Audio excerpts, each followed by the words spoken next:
to start the recording.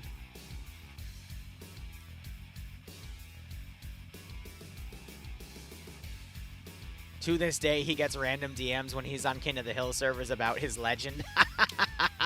Hell yeah. Any bomb drones? We'll have to see when we get pushed in. But since I just started the recording, let's go ahead and begin the spiel again for all of you that are new here. This is a new PvP event called High Command. High Command is a creation, I believe, by NASA and Depso from OFCRA, but it's basically taking 17 communities from the community hubs of Friday Night Fights, OFCRA, TBD, and Weekly Open Games, putting them all together and seeing who the best community is, who the best commander is, and who some of the best players are, because all of these stats are going to be kept track of.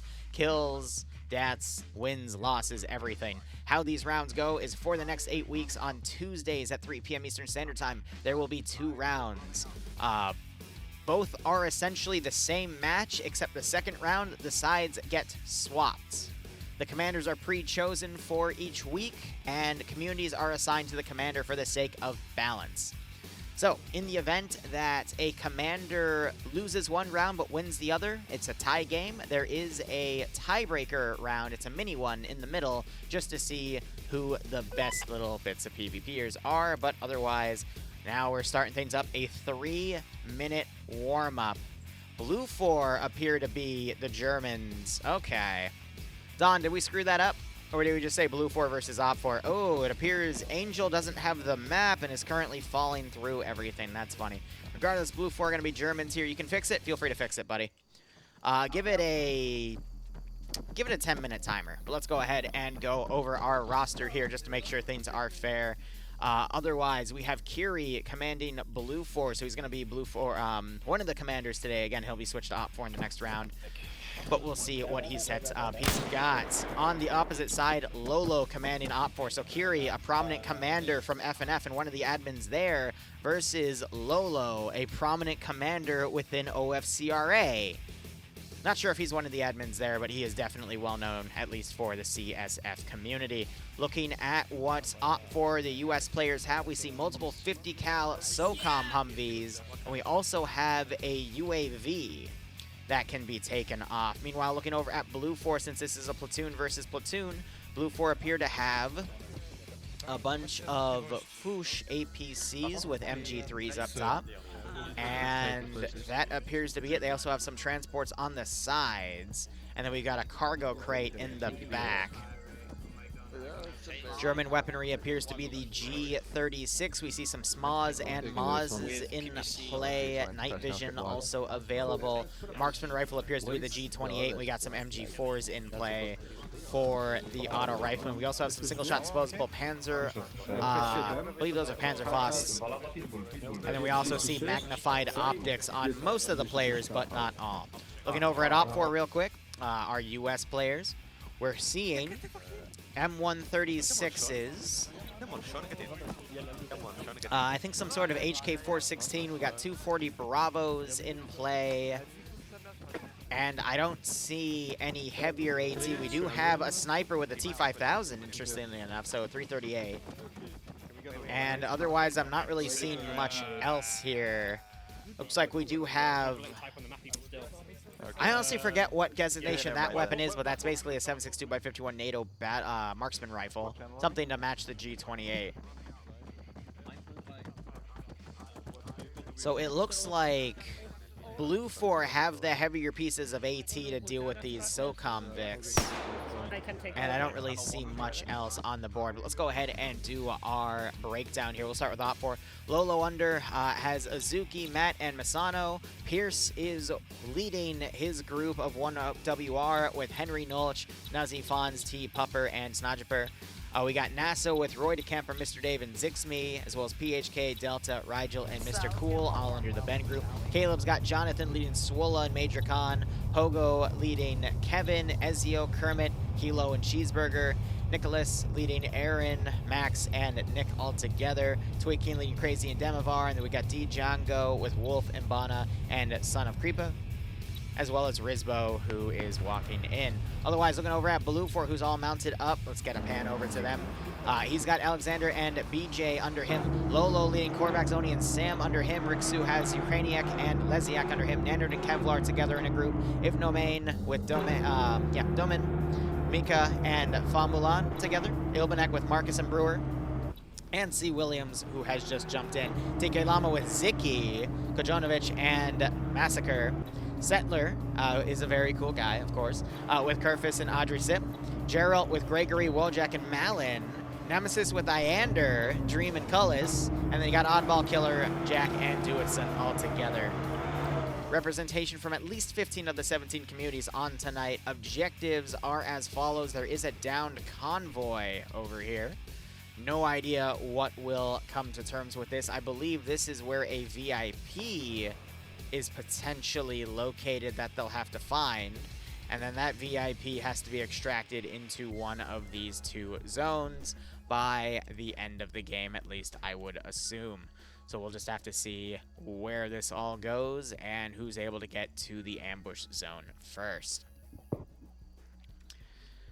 All right, so this AO, it's a little tough. We got some of the building partially into the ground here, but it got smoothed out. Appears to be some sort of police convoy. Something explodes in the distance on Blue 4 side. I have no idea what that potentially was. It looks like it was a vehicle crash. One of the Fooshes has been launched off of the road. And it looks like Ilbanek is the first one to die. That somehow does not surprise me.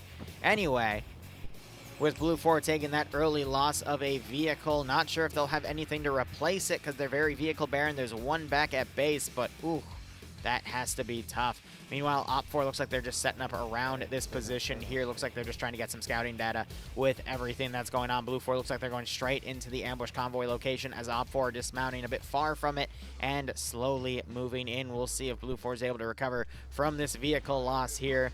Definitely doing some medical and moving around, but that early hit was pretty painful. All right, guys, we gotta... Nonetheless, looks like the vehicle from the spawn was automatically brought up to them to replace, and we'll just have to see how everything goes. We have FAWR rushing into the force. That Op4 is already deploying a lot of forces on here, and we'll just have to see how this maintains itself. Don, how much time is left on that timer? Because it might be going a little late, but I'm going to be honest, by the time the majority of the groups manage to strike each other, this will give us a nice little bit of an early taste of who's going to be coming on top here. Yes, Don. Half of what was the total timer, you goober. Nonetheless, guys, thank you for joining me for this new PvP event. We'll see how things go. Later today, we'll probably be streaming a little more Power World because it's pretty fun. And then we'll be doing some pretty awesome levels of mission dev tonight. Otherwise, we've got the convoy going, a little bit of smoke billowing out with those spaced out particles here. I gotta wonder, where's that VIP? If they're tucked away in a random building or something. But it has to be somewhere in this zone. Will there be an after-action report? I believe there will be somewhere. I just don't know where specifically. It's not my fault I have... Oh, wow. Okay, Don. I see how it's going. Yes, I am killing Al, and we'll talk about it more later when we get to that stream. Panama we developed the other day. We got the second and third mission files done because I don't know if I'm going to be running, if both of those are running this weekend or just one, but we'll see how things go. J'ai même pas de jumelles, moi. Non. Pas très loin. Blue 4, we got Twig, Keen, and Crazy coming up to this position. It is a sniper spotter team, and they're moving very casually here. And I can't see any Blue 4 movement from their spot, which is pretty tough. We've got another Fuchs coming up to deploy more infantry, and Blue 4 have deployed all over this area. We got another group of potential PvP based off the edge of the map right here. Op 4 have a pretty big defensive group there, and Blue 4 otherwise trying to hold the northern part of the ambush site itself. Meanwhile, we got one of the SOCOM Humvees on an ambush spot from the outside of the town coming in. Yeah. And then we have another APC coming around. This is a little bit of scan your recon. Malin coming up with a vehicle. And then we've got a massive amount of US OPFOR players around this side. And they appear to just be holding the edge of the town for now.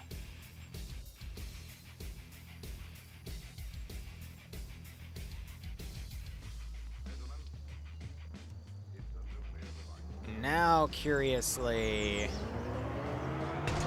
we got Blue 4 coming in on the ambush site. What are we gonna have now?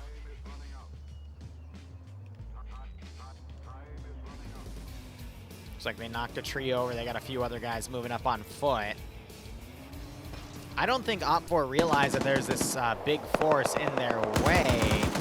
You got 50 cal firing out over here. That was to some Blue 4 members trying to cross on foot. Quite a range to engage with that 50 cal.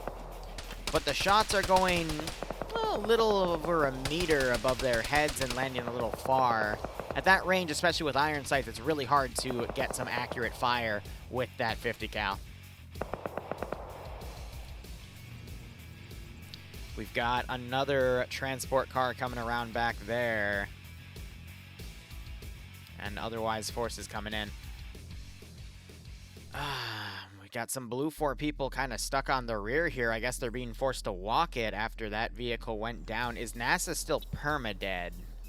Not NASA, Ilbanek. Okay, so Ilbanek managed to get a revive for what was an Arma issue. But look at that. We got a little bit of contact here. It looks like OPFOR fighting with Blue 4 deep in the forest here. We got some Blue 4 guys down. OPFOR potentially pushed up with their vehicle. And a small firefight has ensued. Blue 4 pulling back. Looks like Settler was ahead in that fighting, and he was quickly cut down by that up-armored vehicle. Now you got Blue 4 moving around this position and holding it for now.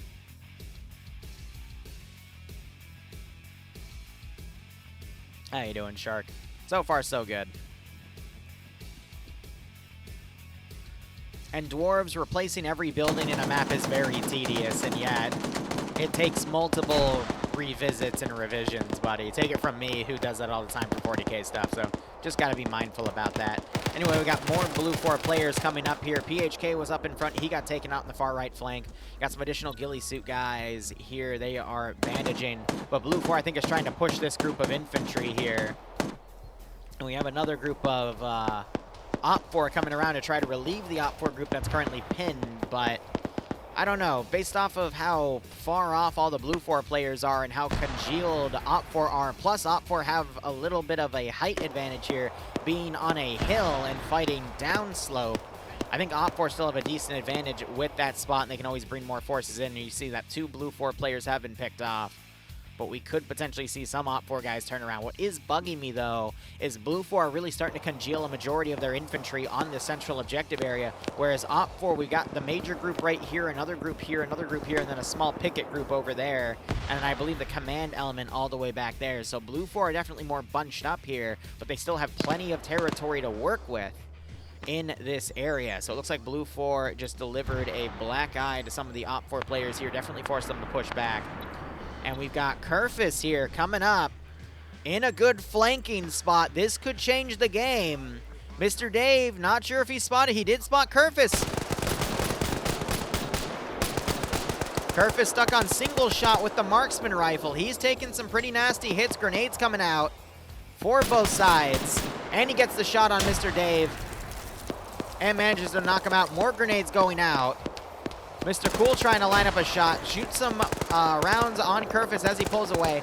All of OPFOR is now turning around, trying to deal with Kerfus here, thinking their vehicle is under threat. This has completely broken OPFOR's cohesion to the south, and now they're all turning around for what they believe is a big group assaulting them, when in reality it's just the marksman. So I feel like now Kerfus is going to be picked off. Zixme, I think, has him spotted here. Yep. You know, I just want to say it's really, really nice to see Zixme and Zicky both in the same rounds again. I forget one of them, I think it was Zicky in his community got banned from OFCRA. But now we can see them both playing against each other and canceling each other out because they are two of the best PvP players I have ever seen in some of these rounds, the way they're able to quickly find and spot and eliminate targets. I'm looking for Zicky. I could have sworn I saw him. Maybe I'm crazy. Maybe I'm going senile. But we might see him again later. Because if he's here, he would probably be with Ilbanek. There he is, yeah. All right, meanwhile, we have a few Op4 players. The three that were coming around to assist are now attacking the flank of this blue 4 element. Grenade, however, gets in a perfect position here to kill the middleman.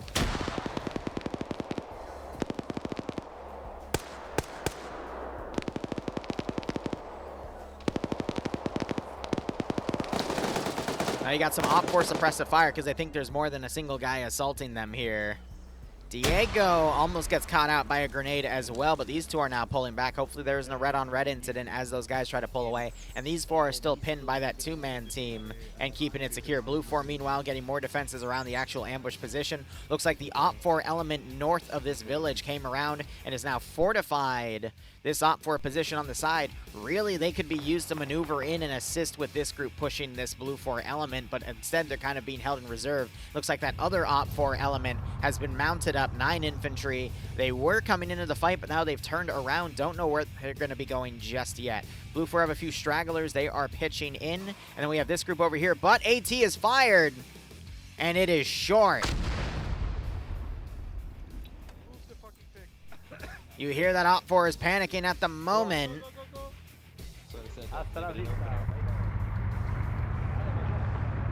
As another AT shot comes in, but it is also short. Those shots were coming from Iander. Rare to see him miss a shot like that, let alone twice. Damn. I don't know if it's because he's had too much alcohol or not enough alcohol, but again, I cannot remember seeing the last time Iander missed a shot, and that would have been a beautiful multi-kill for Blue 4.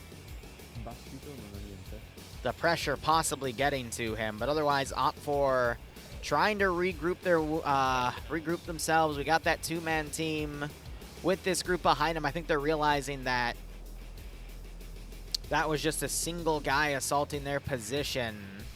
And now they can regroup and repush. We have Roy getting a great shot and kill on somebody with that prone bipoded 240 Gulf.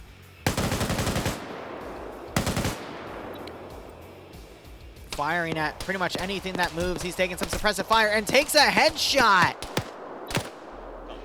from Oddball. He was able to see him through a little keyhole right there. On my side, I couldn't see it, but that was a beautiful pickoff there.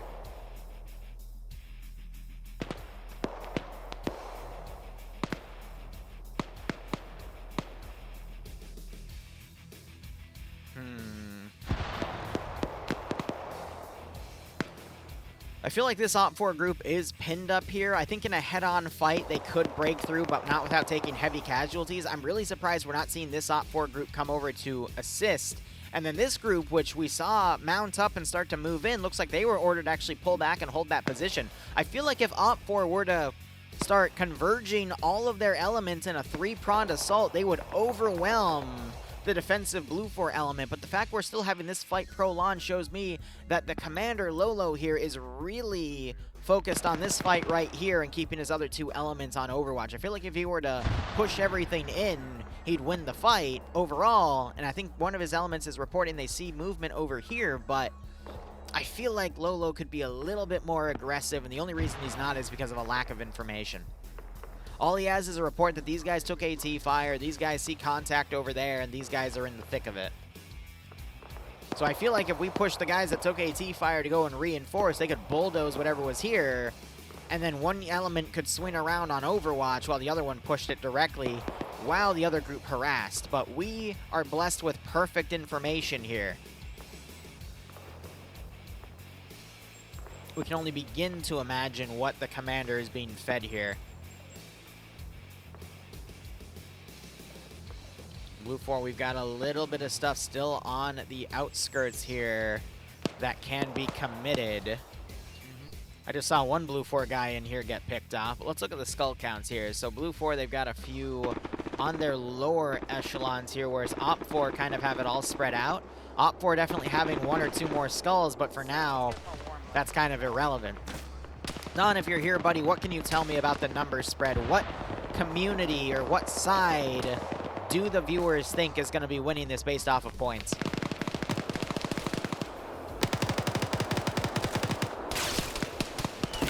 Another big fight here. We got Duitson dodging bolts from NASA as he's able to pick off Demovar there. Couldn't wake back up, though. 53% Op 4, 47% Blue 4. So it's a pretty even split for what we've normally seen, and that's to be expected. I mean, debuting the first round of a new type of PvP event focused on the commanders here, it could really go either way. And we're seeing that. Blue 4 are definitely paranoid there's another force coming over here because they've already taken contact. But that's creating a much more even fight here that I think Op 4 can actually beat out. But we're just seeing pickoffs on both sides. You got Op 4 finally pushing over to commit. And they are now covering the flank of this other Op 4 element, which is actually catching Blue 4 in the open here. And now these Blue 4 elements are getting sandwiched in between the two groups. You don't want to stay in the open right here because it's very easy for Op 4 to turn around, look into that open area, and pick you off. This is going to create a gap in Blue 4's line that can then lead to this group getting flanked and eliminated and this unified front pushing on the northern side. But Blue 4 doesn't really have a way to respond to that tactically. They just have to rely on their forces able to pick off and hold off forces as they try to move something in to deal with either one of these two groups on the outer flank or come in to reinforce. It looks like we are seeing reinforcements getting sent this way.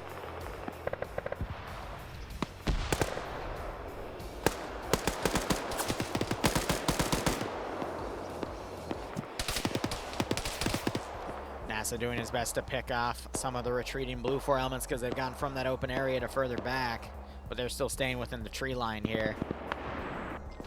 This long-range fight, I'm going to be honest, it's very unlikely to result in anything substantial. It really just keeps the defenders pinned. It's more so bad for Op 4 because Op 4 are stuck in a tree line all the way out here, whereas Blue 4 is still stuck in this open area. If there was another Op 4 group directly putting pressure on this area, then it would be more substantial for Op 4 to initiate that fight. But in reality, Blue 4 are in a better spot because Op 4, they don't have any way to really maneuver out of that spot. They got to get in their vehicle and drive off if they want to capitalize on it.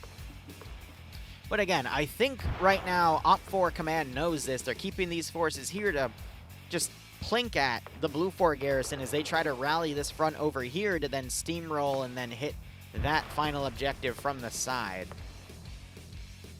But again, it's hard to capitalize on that because Op 4 is also stuck in this little tree line right here. And there's some pretty nasty open areas that Op 4 is going to have to push on in order to even get to that spot.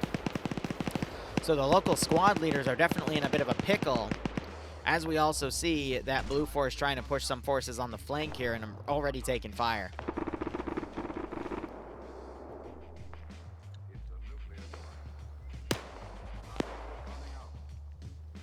Demovar still hasn't really received any medical aid.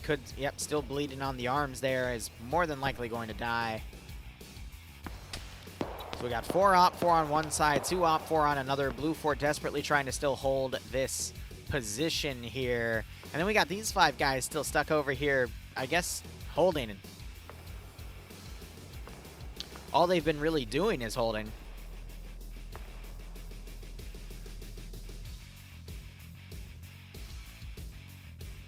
A little bit of lull in the combat.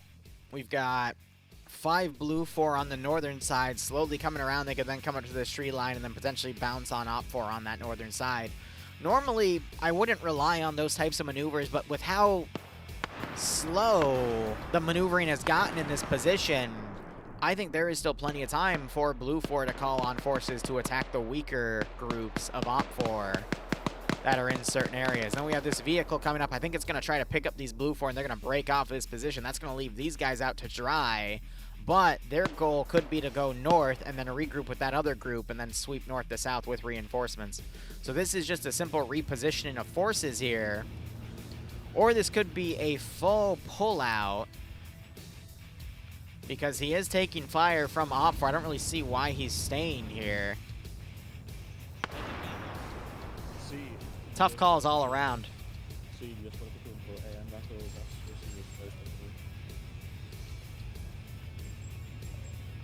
Oddball looks like he was just knocked out. We've got some Op4 going a little south to push. Whereas Op4 on this far right flank are entrenching. They're staying here. People there. It looks like they spotted the group up there. Op4, you hear calling for confirmation.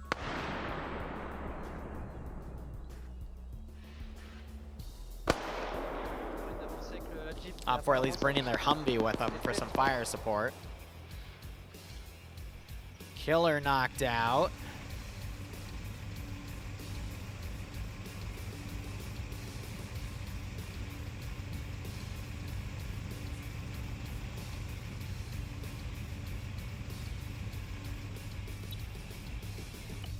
Hey. Hey, Alexander. Our team leader is unconscious but revivable. Oh, he's up now. He's up now. Don't worry. So they just got their TL up, which was oddball.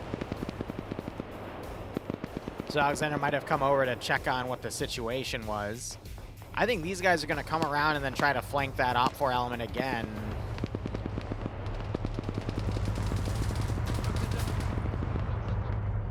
Trying to see where Duid's son ended up. Okay, no, it's Demovar and he is dead. So you've got some deeper support here. This is Sam.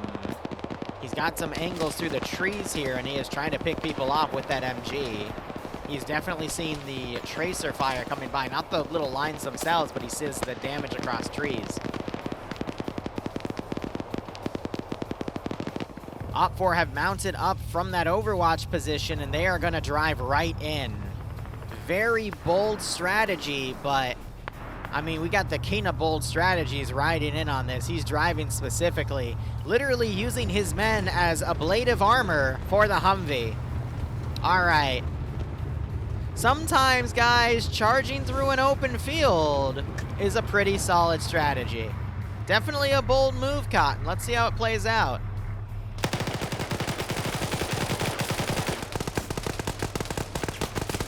Grenades being thrown on the defense. However, they're not far enough. We see grenades being chucked on both sides here. They're, Two go down for Ivno, so a 2-to-1 special. That's nice. Curie, the Blue 4 commander, is right here. He's taking fire from Mr. Honker, so Azuki can come around and get the back of the head headshot. Blue 4 command is dead.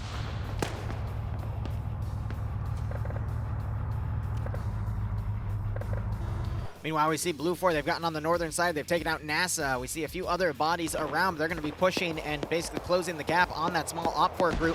Meanwhile, Blue 4 are counterattacking the two Op4 infantry in that forested area. But this group pushing in is definitely a surprise to Blue 4. And the fact that we now have Blue 4 command dead means that this is going to be a really tough fight for the remains of Op4 here. Ukrainiak is down.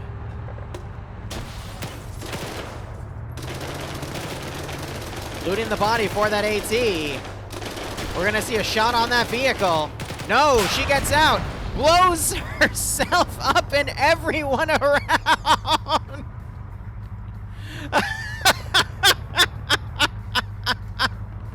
Yes.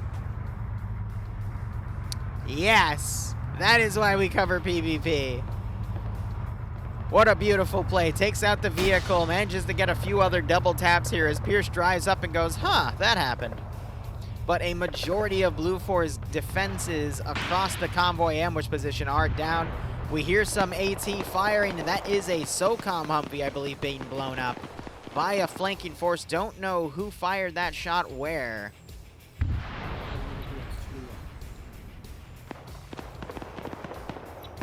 Defensively, oh, it was Sam.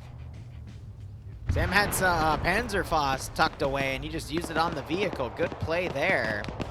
But Op4 are now driving around this little convoy position.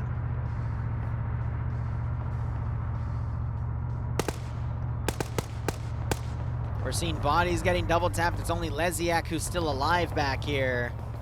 bandaging up at this point.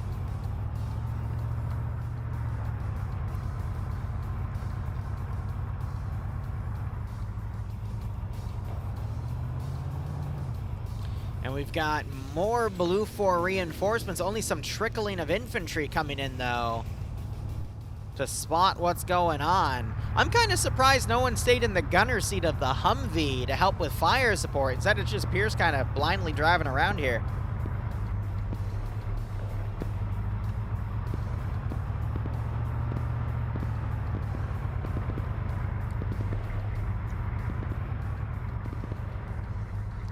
Leziak's in a pretty decent spot to hide. Blue 4, I think, rallying some of their infantry to potentially come back.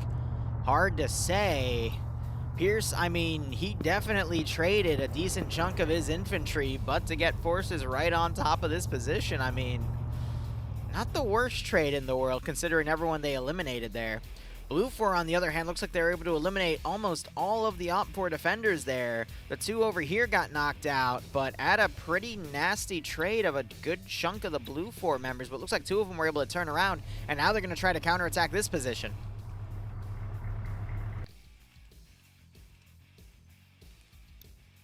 So it looks like this is what Blue 4 is trying to capture, this wonderful barrel. Capturing the barrel. They are indeed attempting to capture that barrel, and that barrel is what they have. Oh my god, the barrel was a person. There was the VIP hiding in the barrel the entire time. You know, it could have been oil too. That would be reason enough for this convoy to be ambushed, but alright. So really, we're just playing a modified game of prop hunt, and just as Leziak pulled the trigger to get a headshot on Pierce, Pierce was able to get into the vehicle. More AT fired, and a clown car of Op 4 infantry try to get out, but they have been majorly taken out. And they are just being ambushed by Blue 4. Wow, so that was the entire garrison force on the other side. I'm looking at Cable 1 right here. That's just 2 remaining infantry, and their entire group has been eliminated. So Blue 4 definitely has the upper hand here. But Op 4 have the VIP, and they're desperately trying to get away here. Oh, the rear gunner gets taken out. And that vehicle is leaving without Nuzzy back there. But that vehicle, I think at this point, just needs to get to the capture zones down to the south. And we could still see Op 4 win this round, even though Blue 4 definitely have the number advantage at this point. Cheeseburger trying to hide in a smoke grenade. Unfortunately, there was Ilbanek. Bye-bye. Says bye-bye.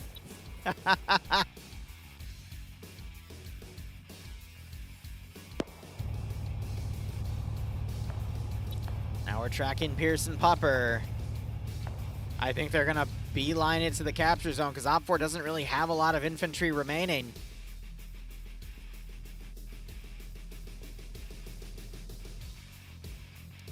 Blue 4 also might not know the VIP has been fully captured just yet, and it might take them a second to realize that.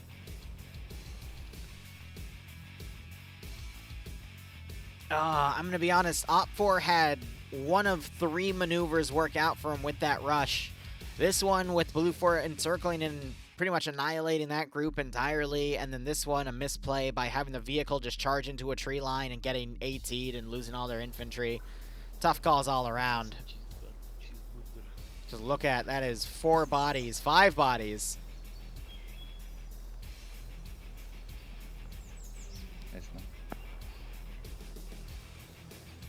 And then there's a few other survivors that went around only to be taken out. It's just very, very difficult to lose an entire squad like that.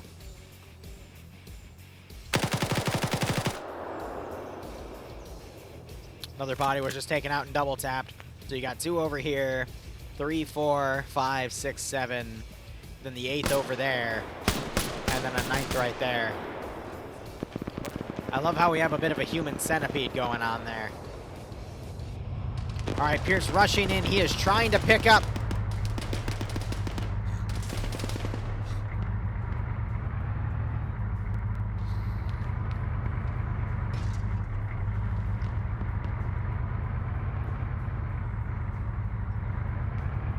Amazing. So that was the 30-minute mark objective.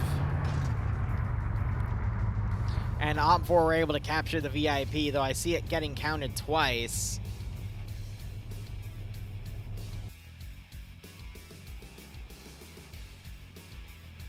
I think Pierce is trying to load his body in, yep.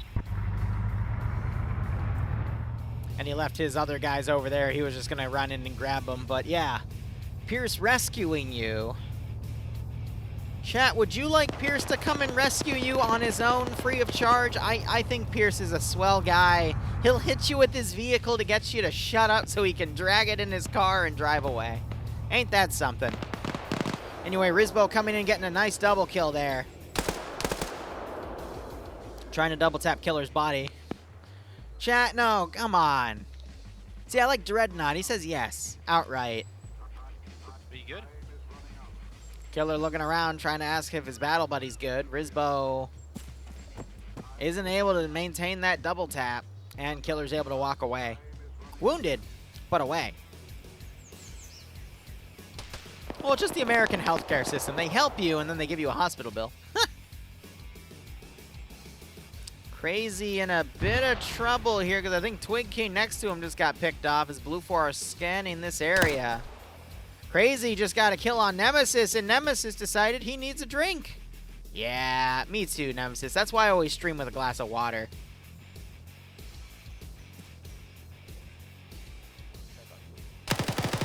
Crazy throws a grenade, only for Malin to find him and take him out.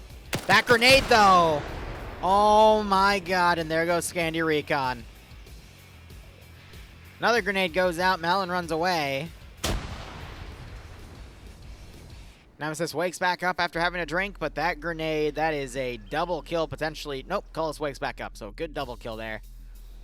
You got Rizbo moving up to Killer's position. Da-dun. Da-dun. Dun, dun, dun, dun, dun, dun, dun, dun. Oh, wait, Rizbo, he choked. Never mind.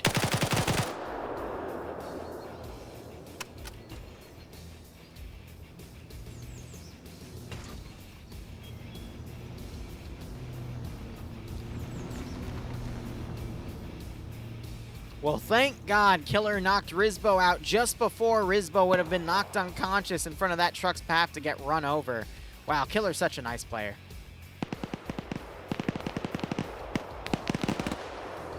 You got Op4 now turning around and trying to engage this Blue 4 group of infantry. We just saw Mulan get a hit. I guess get hit.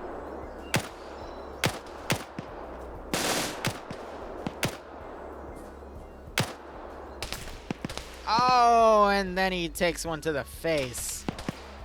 I guess a Disney song wasn't enough to make a man out of you. Anyway. Kevlar also getting knocked away after realizing Kevlar doesn't protect his face. Nander trying to crawl into a decent position, getting hit in the legs. And then realizing, hey, maybe this is a bad idea. Takes another shot in the shoulder. Oh, but one of them gets picked off, and it's only Major Khan now up here. And he starts pulling back. Pierce now rushing the VIP down to the extract objectives. I think Op4 is actually won. And that's what scares me the most. So again, these are 50-minute rounds, so the final time will be 53 because of that 3-minute safe start. So if Blue 4 doesn't rally and push back to the capture zones, I think Op4 would have technically won. 60 minutes. Right, not 50. I'm thinking FNF. So that would be 1 hour and 3 minutes. So there's still a little under 30 minutes left on the clock.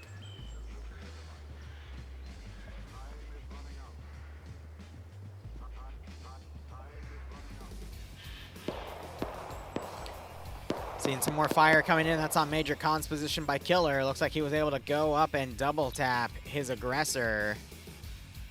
Well, looking on the map here, we only have a 4-man team remaining right here. They'll probably drive down and regroup with Pierce's element, which is +5, but one of them's the VIP, so that's 5 players. So Blue 4 have them outnumbered quite a bit. We'll have to see how things go.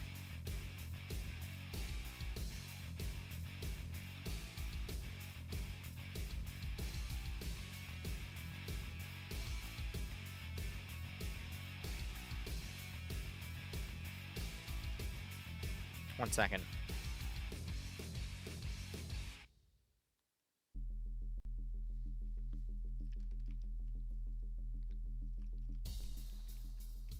Yeah, I think it feels foreign coming from my lips, but I think Pierce actually won. That put a weird taste in my mouth. I think Pierce might have actually won this for Op4. How are your ears, guys? Anyone bleeding? He did it. Yeah, what's that? Yeah, that's about the reaction I was expecting.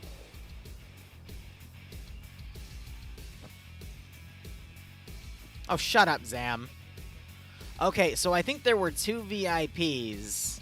So one here and one from the barrel they picked up. So one of the VIPs was taken, but the other was not. So I think both sides are potentially tied right now, which is why we saw 2 objectives, one being completed, one being failed.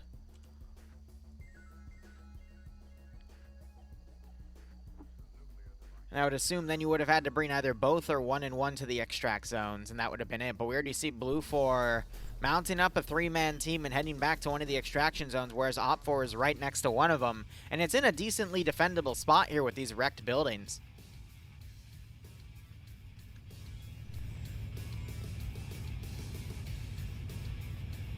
You're right. So by Op 4 to turning the oil can to a VIP, Blue 4 won't be looking for it because they think they're playing prop hunt.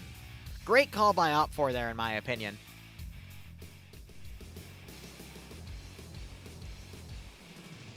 So they can just bring him back to the capture zone, and just before the round ends, they can turn him back into the oil can and get points. And yeah, I mean, we probably are going to have to review Pierce's account, make sure that the real Pierce is playing and not some imposter, because that would be kind of awkward, right?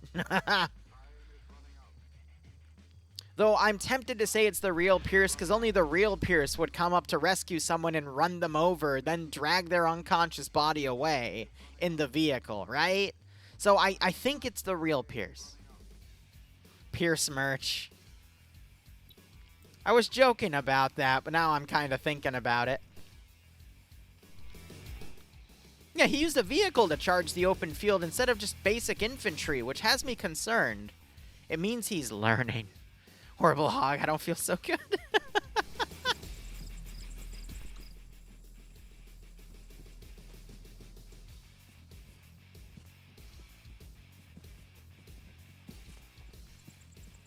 So Blue 4 is still walking around here trying to regroup. The 3-man team is coming to this cash-in area, which is just a giant open area, but Op 4 are setting up in here. I gotta wonder where the VIP has been placed. Oh boy. They even blindfolded him. I guess they had to take some of the oil tin and put it around.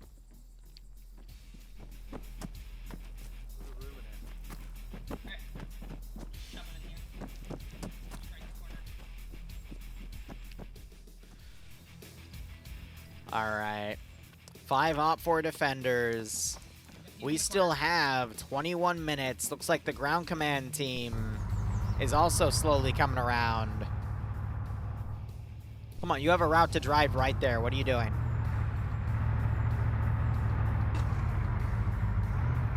That's a tree. Yep. So they're going to come around and regroup. So that's 4 reinforcements for that final spot.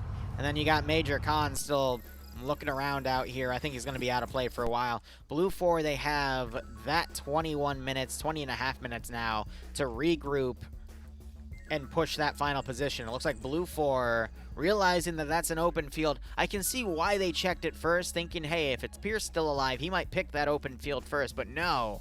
Now they're coming into here to check things out. And they're going to do the sensible thing and just drive right in, right? They're passing us. No, they're not.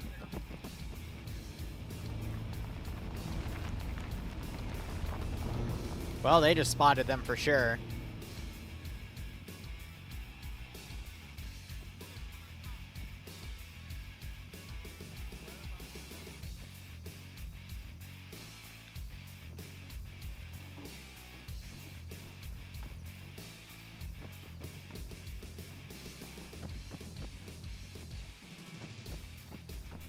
Alright. They've dismounted at the end. I mean, these are three pretty strong players. You got Zoni from Papega Pirates, you got Sam from TSB, and you got Alexander from the TB166. It's going to be a 3v5. Op4 QRF is about 2.5 minutes away, if not less time, of 4 additional players. Blue 4, though, we have another 3 players on the way.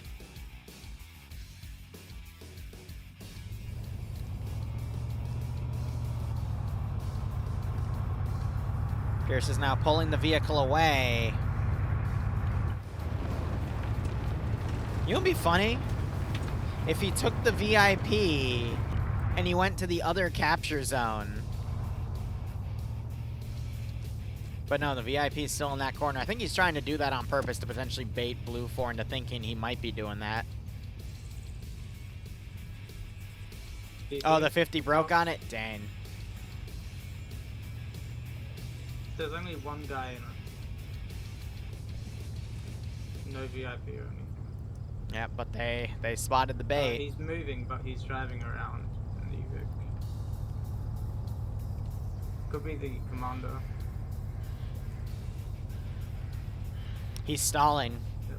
so the rest of the infantry can get in. He is totally stalling, or at least trying to draw fire. Really quickly checking, we do have that APC there. A majority of this infantry could mount up in that and drive away. I'm assuming there's at least one other vehicle around, so Blue 4 could pull back. It's just they're leaderless right now.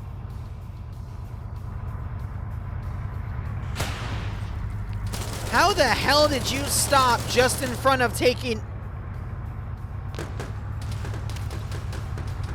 What type of Ultra Instinct bullshit was that?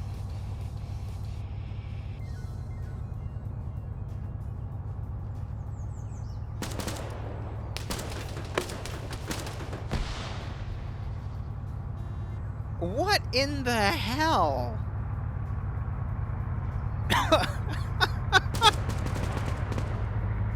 Oh, is Pierce gonna get out and shoot him? Yep.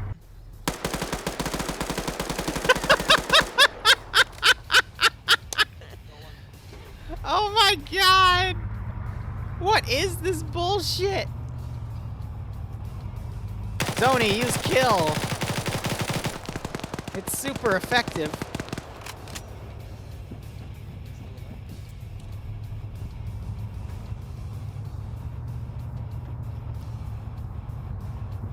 VIP still down in the corner. Pupper looking around. Pierce driving in. Another vehicle coming in with 4 reinforcements. Zoni prepping AT. He won't miss a second time. And...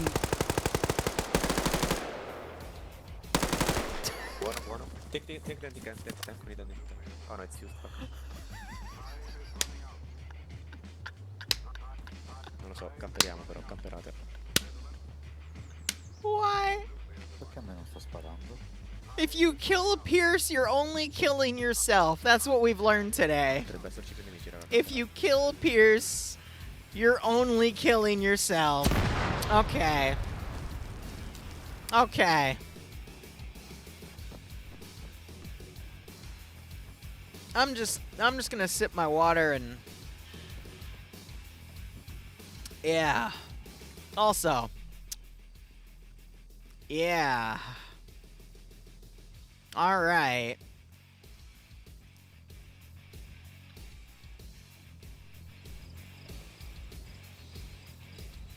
Wow. Blue 4 still haven't mounted up yet. I think this is GG. I don't think Blue 4 knows what to do for the rest of the round. And they're just holding that position. Whereas Op 4 are cashing in one of the VIPs. Is the VIP still alive, though? I assume he's been moved to another building. Because he was in that corner. I don't see any blood from where he was.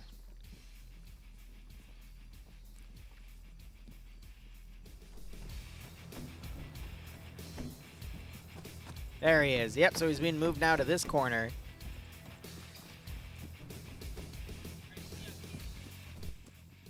Ah, he doesn't want to move anymore.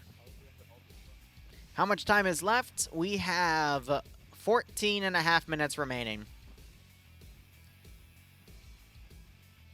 Yes, there's 2 VIPs, but one is still over at the capture zone as a barrel.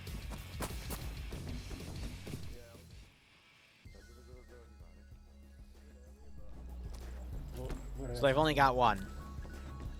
The other one is in this barrel. Now, why is he in a barrel? I don't know, but the U.S. are trying to secure him, which means it's probably related to oil. Major Khan has scored a kill, and he could go into an Overwatch position and shoot at some Blue 4.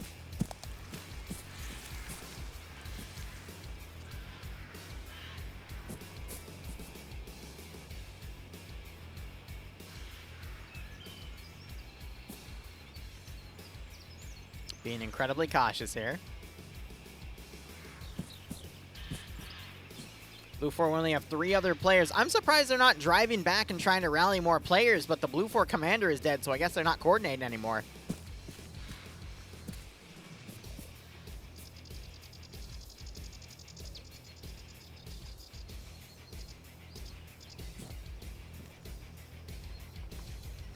Well, they only have one big club.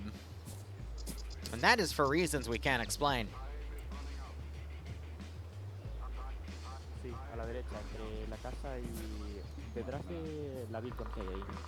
Well, yeah, but Blue 4, they should... There's one APC they drove up right here. It's not damaged. They could mount up in it and drive off, but... I don't know.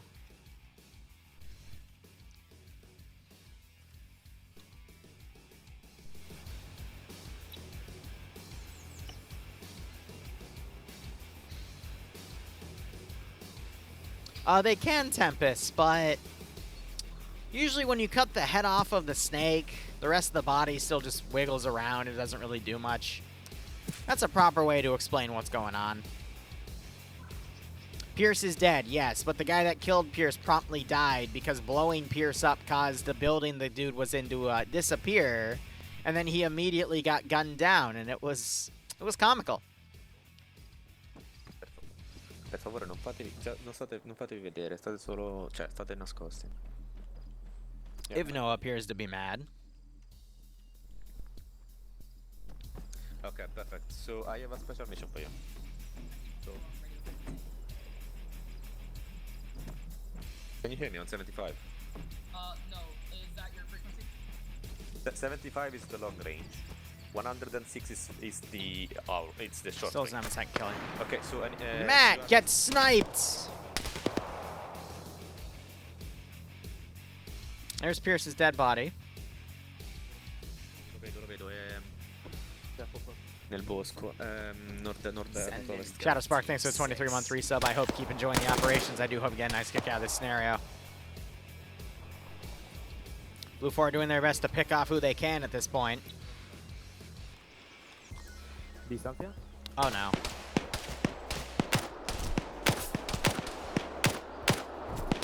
Oh, headshot on Marcus. Angel trying to lay low. Ends up retreating. GL's going into the forest there. Hopper is a medic, so they could bring Matt back up. Big, there's only one, and it got teleported back after they brought it in, so there's only one right now.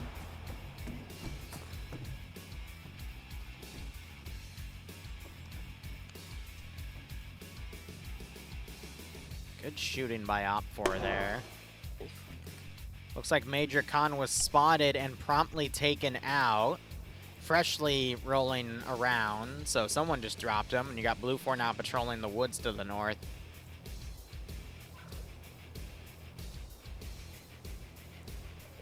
Ten minutes remaining. Prevent both VIPs being in Zone B. Completed by Blue 4, so it has to be both VIPs, but that's prompted for everyone. So now they know that Capture Zone A... Hold on.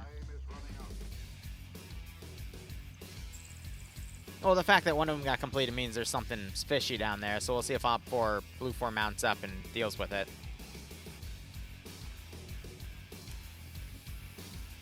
Hey, look, the VIP got TP'd down there.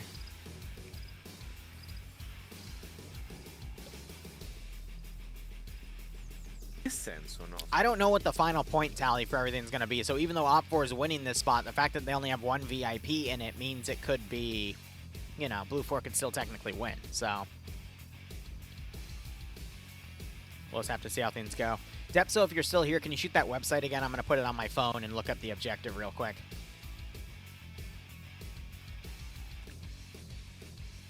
But overall, now that both sides have had a taste of this round and they're going to switch sides, I think we're going to see Op 4 be a lot more aggressive in that forest, because if they get pinned outside of this AO, they're screwed. And I think we're also going to see Blue 4 pushing a bit quicker. Oh my god, Major Con woke back up.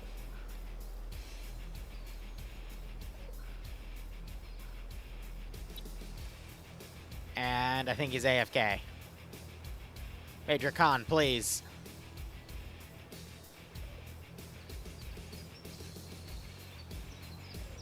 Major Con.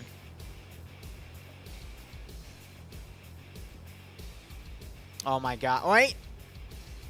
He's up.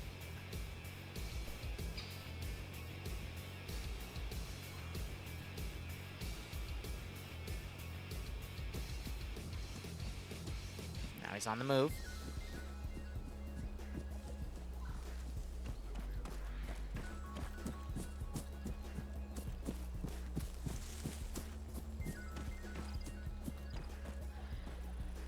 Moving coast side is very risky considering this AO.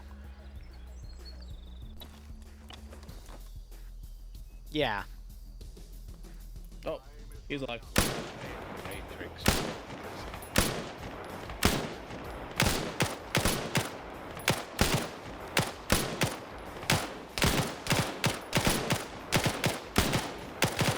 He's dead now.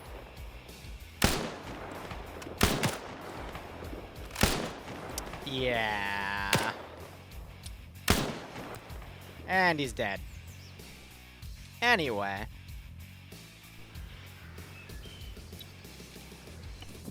Can Angel channel his inner Audrey Hotto and wipe the remaining 1, 2, 3, 4, 5, 6 Op 4 players and guarantee victory for Blue 4?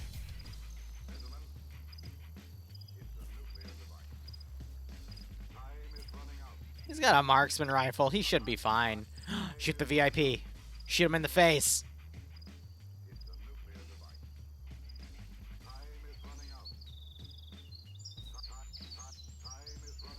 Love how the scoped in version, we don't even see the scope.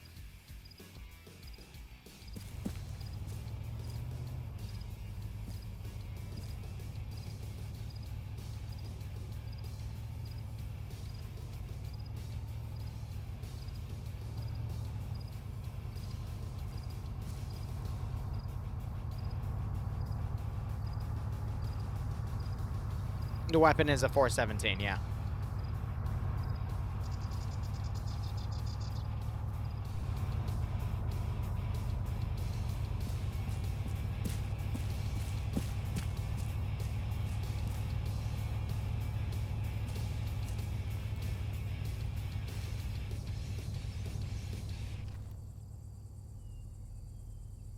All right.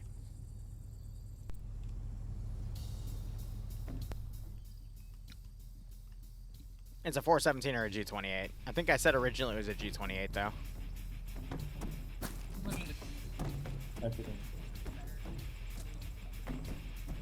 They brought the VIP back in. Oh, he doesn't want to leave.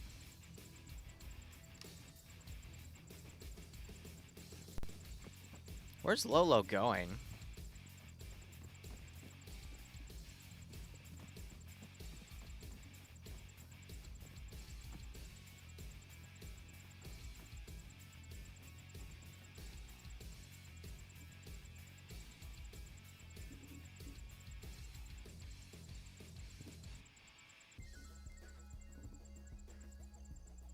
Wait to see if it teleports back. All right, Angel now coming in. He's got 4 players to kill. 5, excuse me. It was 6, but the ground commander's leaving.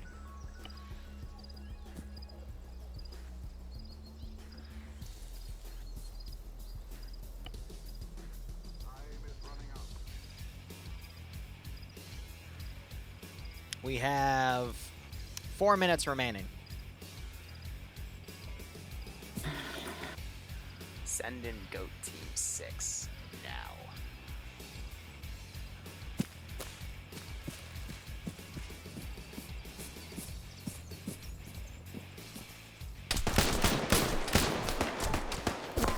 Oh. Huh. My bro Reed, thanks for the 29-month resub. I hope you keep enjoying the operations, and I hope you get a nice kick out of this scenario.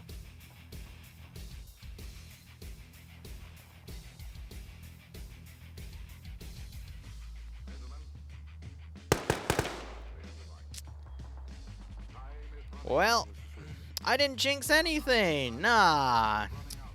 Just how things go. Is Lolo just gonna drive in there and try to take the VIP?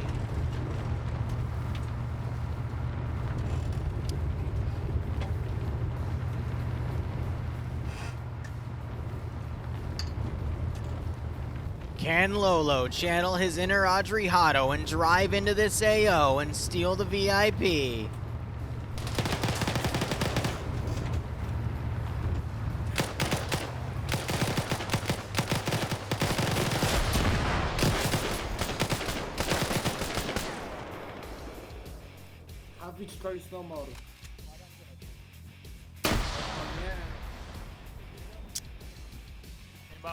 Huh.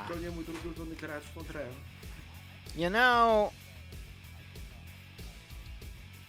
I don't ask questions, but we can say that there was an attempt. We're just gonna have to see points-wise who actually wins for getting one VIP out. Jeden Havik proletěl půl metru, jak vyskočil.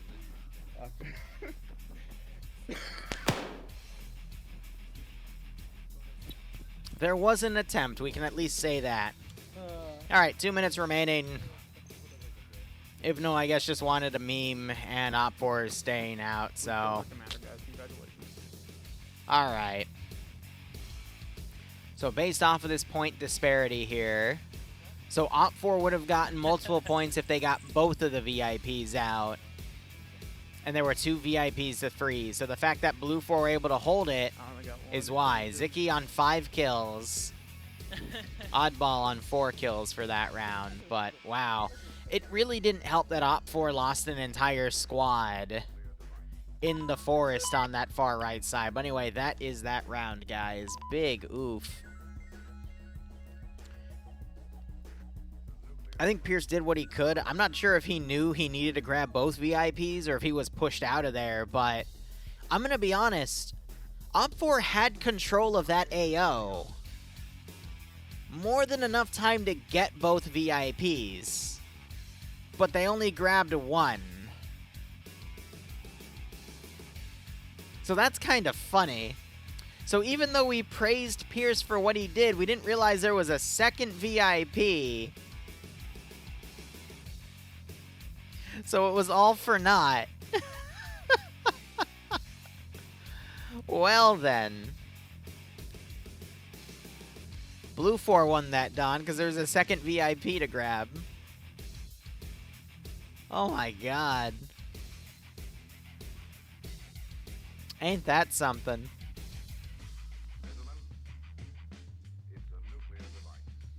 Mr. President, there's been a second VIP. Jesus.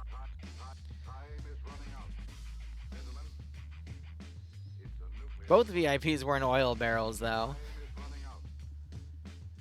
See, Dread, I don't either, but at the same time, it's a matter of why. Because, yes, Op4 did everything they needed to get the objectives, and they knew what they were looking for because they grabbed one of the VIPs, but they didn't grab the second. So, it's weird. Oh well. Sides are going to switch now. Blue 4 is going to become Op4. Op4 is going to become Blue 4. Pierce is now going to be on Blue 4. And I'm sure things will be great. So we'll see how that second round goes. Hopefully we'll get right into it. These rules are confusing, IMO. Yeah, I don't know what the... I'll know for the next round what the actual match is and where the point disparity is, but... You gotta also give me a little bit of slack, because this is the first day we're running things, so I don't know where everything is officially, but hey, we'll get there. We're seeing the players slotting up now for the second round. So with that, if Op4 wins this second round, that means Kiri would have won the first day. VIP prop hunt, yeah. Is that what we should call the stream? VIP prop hunt?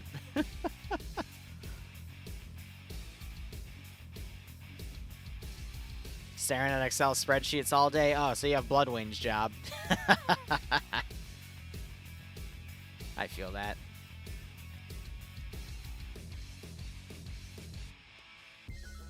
Alright. While that goes down, I'm going to tab out real quick. Got a little bit of slotting to do in my own community for tomorrow's operation. There's cursed things in my Discord that I did not need to see right there. Good God.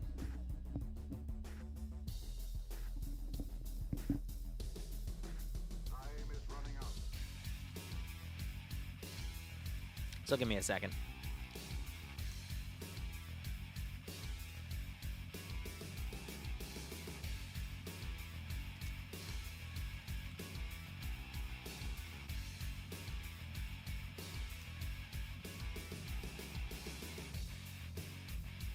Otherwise, hope you're all having a lovely day.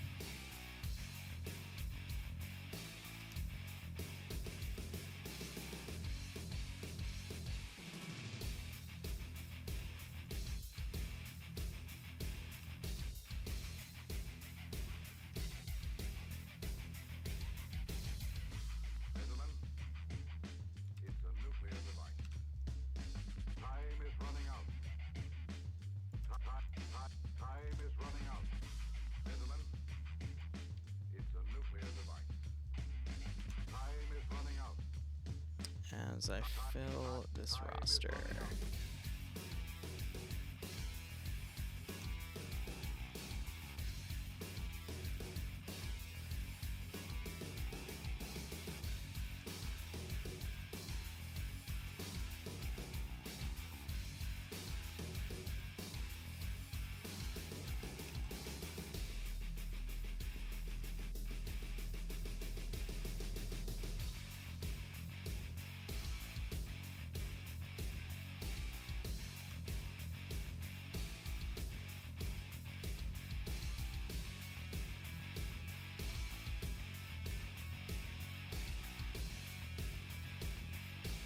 So tomorrow we have another BioCorp op. It's going to be a bunch of police and civilian roles, so I'm just taking care of that right now.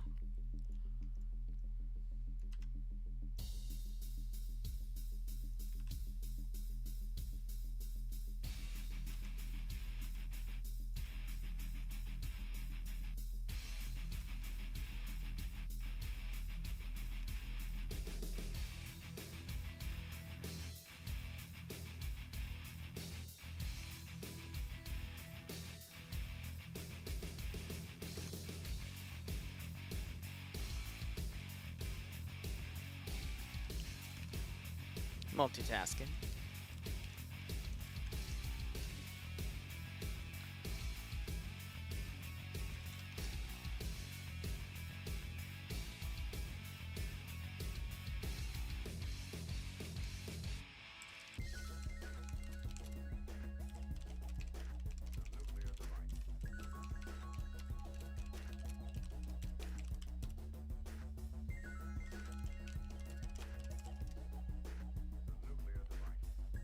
Okay.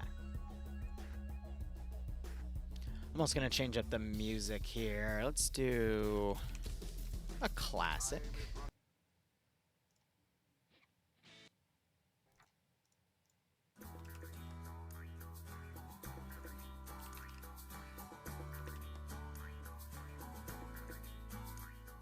Turn that down slightly.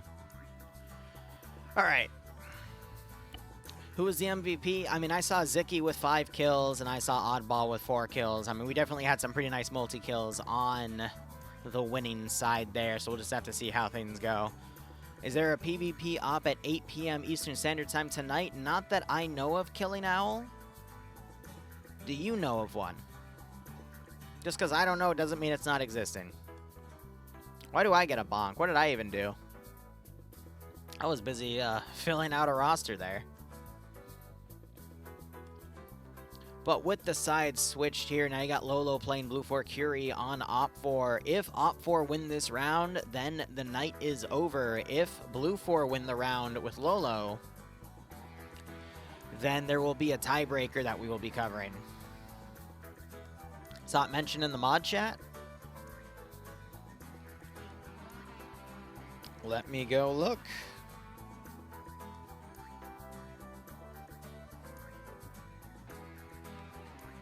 Also, Dwarves, did you find that file path, or do I need to, like, give you an example?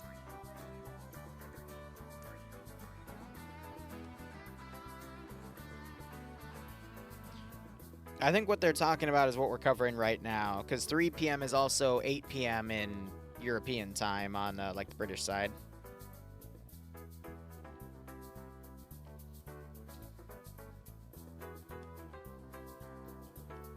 Also, I didn't see anything suspicious in that previous round. I saw some pretty incredible stuff, but nothing outright stream snipey. Everything was fair. Yeah, so Spiegel's saying it's 9:43 there, which means this event, if it starts at 3 p.m. my time, would start at 8 p.m. their time, so I think that's it. So I think we're having, we're waiting for people to call that they're ready here. So Lolo just said his group for Blue 4 is ready. We're waiting for Op 4 to be ready. I do see a small meeting happening down in the staff channel in their TeamSpeak, so we're just waiting to see everything continue to go on.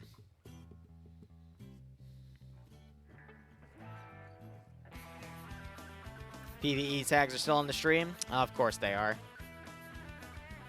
Yep, cool. So, sometimes OBS and sometimes Stream Elements don't save my tags properly. So, let me now hit the save button 20 times. And now, if you refresh the page, you should see them.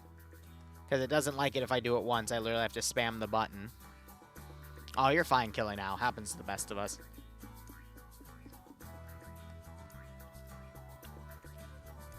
I mean, Gigs, these are all paid bots, buddy. That's why it's PvE, right? Wink. Alright, second round's beginning. At Hell's Kitchen Studios here. Paid actors, exactly. It's all paid actors, ChatGPT, and a bunch of Democrat money. Sure. Let's go for it.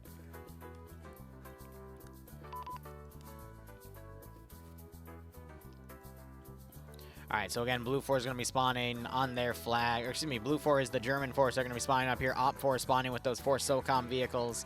Don, can you get a 10-minute betting window up for me?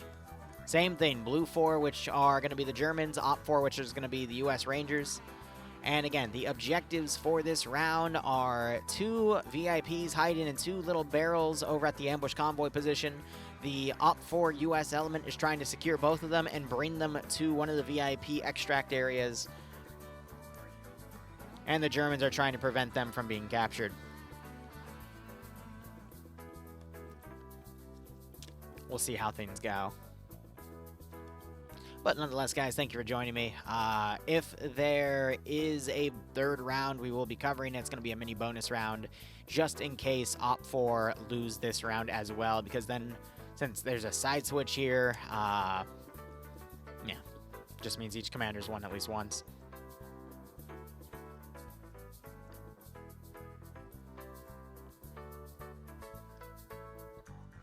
Yeah, that's fair, Yanni.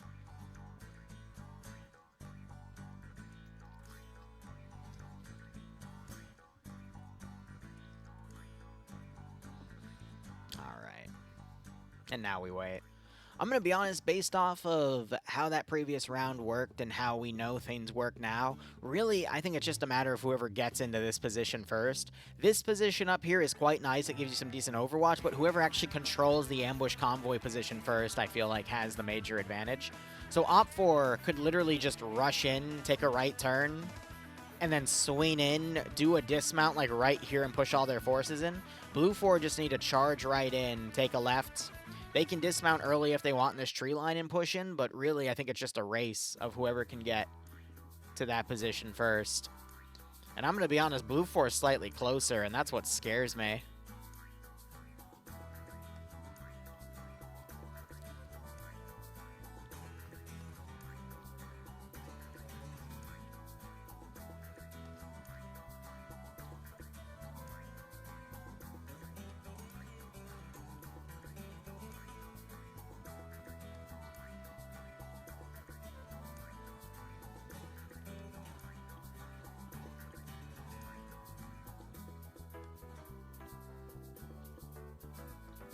Alright, now we wait.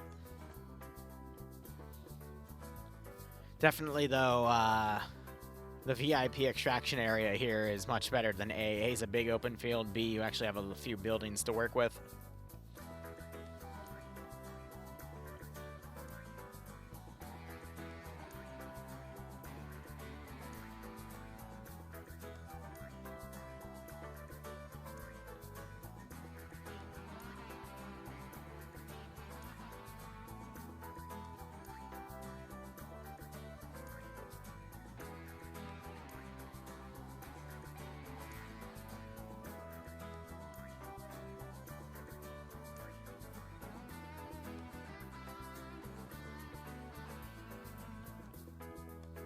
One second.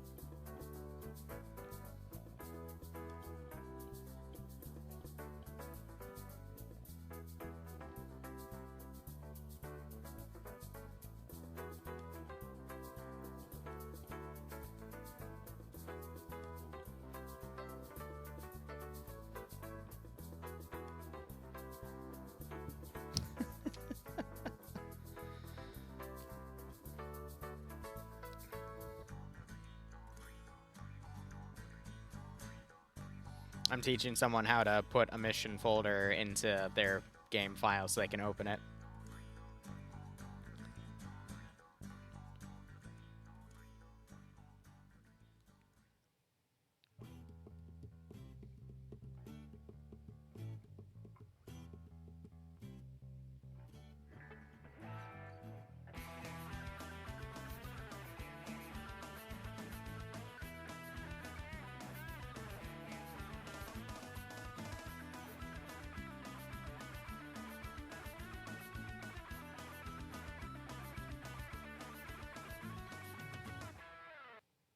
Okay.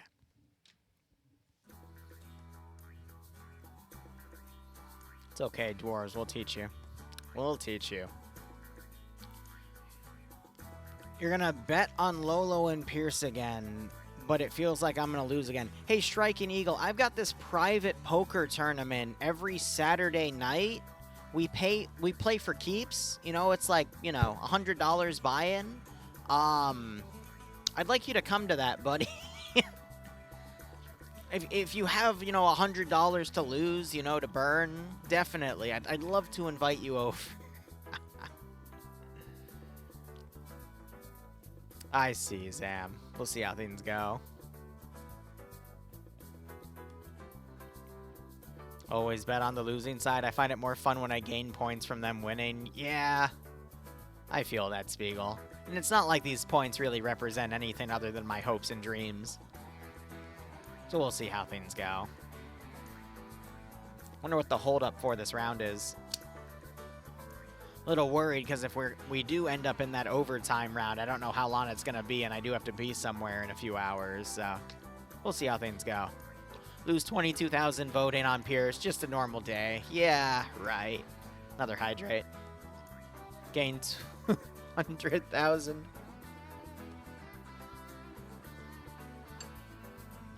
That's how the game works, right?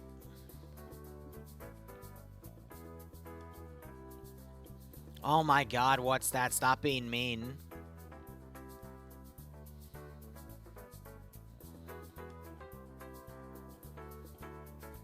It's point-based. Whoever has the most points at the end wins. Okay. It's not victory-based. So... Curie has 5 points to his name and Lolo has 2. And only if there's an even amount of points the tiebreaker happens. Gotcha. Gotcha. So there's a lot of room to gain a bunch of points so that Lolo can still win, but that's only if he's able to completely take the ambush convoy area. Interesting.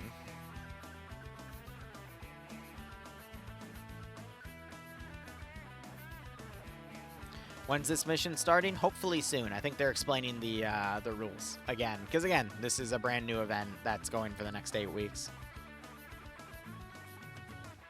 So we'll just have to see how it goes.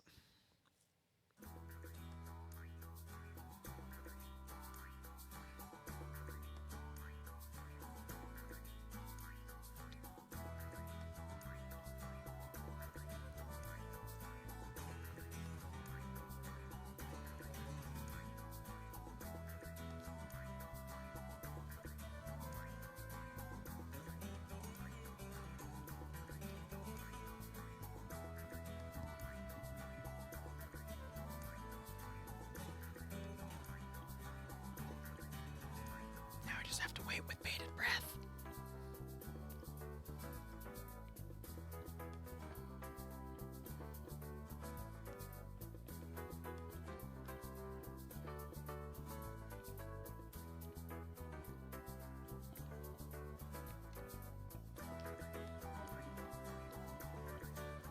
Yeah, now they actually know to look for the oil cans, right? Because there might have been some confusion with that. Yeah, and again, Op4, I'm going to be honest, I think they would benefit from literally just rushing right in, taking heavy casualties, but then getting both VIPs and bringing it to Extraction Zone V. I think Blue 4 would benefit from just rushing in and immediately setting up a defensive line and maybe putting a small group on Overwatch from across the lake, but I feel like this AO is more towards a rush AO, and the reason for that is both sides spawn rather equidistant from the actual objective. I think both sides were just a little overly cautious because this was the first thing kicking off, but now I expect to see a full-on rush. More so from Curie compared to Lolo, because Lolo's an OFCRA player, and the thought of rushing from OFCRA is something very foreign to them because of how they do their rounds there, but we could see both sides just adapt and charge right in. But asset-wise, I feel like the SOCOM Humvees are better suited for charging in rather than the Fuchsias on the German Blue 4 side, so it's going to more so turn into Blue 4 possibly doing early dismounts in their little tree line right here and pushing in, whereas Op 4 can just charge right in regardless.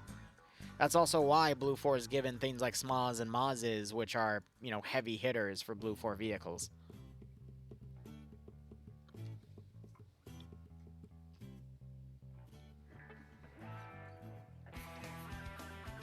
We'll just have to wait and see at this point.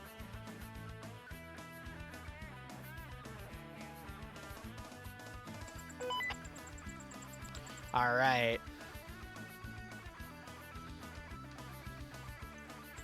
So there's the recording beginning. We've got Op 4 set up on the northern side again. 416s, 249s, 240 Golfs, and AT4s. 4 SOCOM Humvees with 50 cals, side 240s, and a rear 240. Some transports, and then a drone for UAV/scouting. I completely forgot that existed the last round. We also have some G28 marksman rifles over here.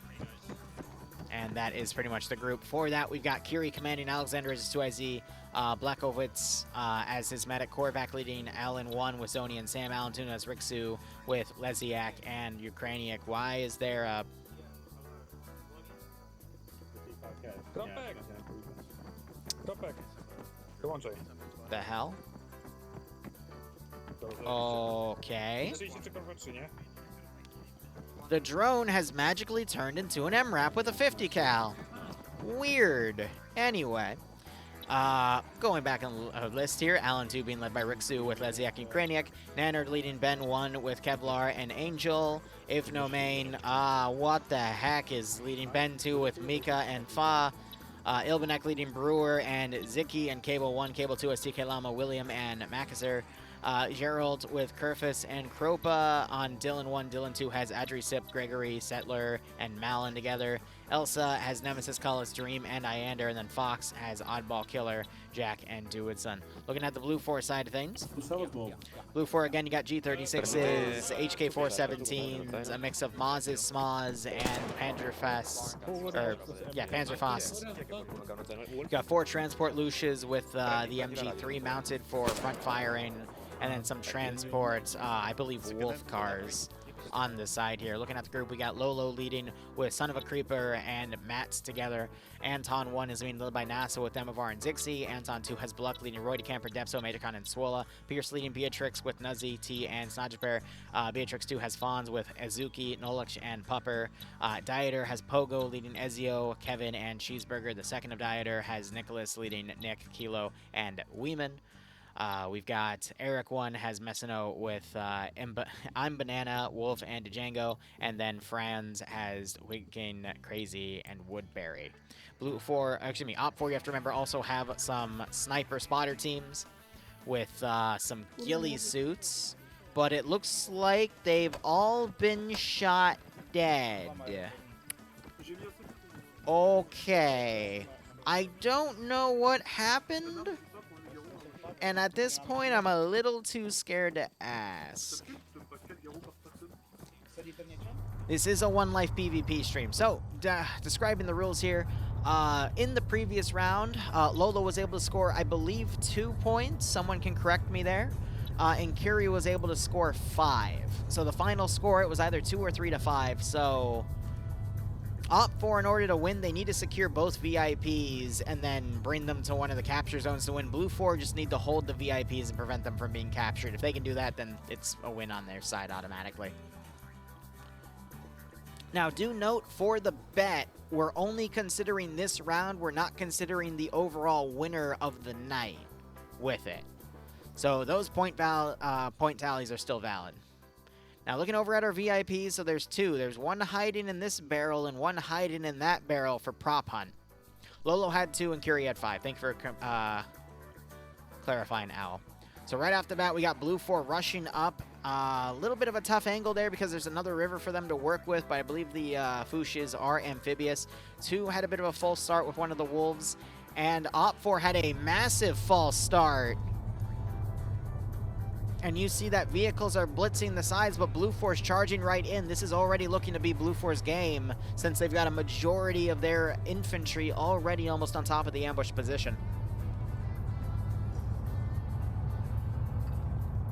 Not gonna lie, that is unexpected. I wasn't expecting Lolo to do a charge in like that. I was expecting the opposite to happen. Lolo would be the one to struggle to do the charge in, and Curie would go right for it, but we're seeing the opposite. With that upset and this massive divide of forces, Blue 4, even their false started forces are going to get in before Op 4 can. They're going to set up a nice defensive area around the convoy ambush site, not leave a lot of room for Op 4 to do any attacking. This is a big development.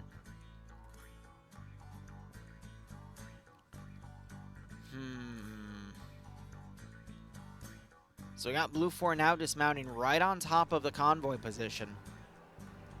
And we've got other forces now dismounting in the tree lines around. Op 4 getting their first group in, but they're on the northern edge and being forced to walk in. I don't know.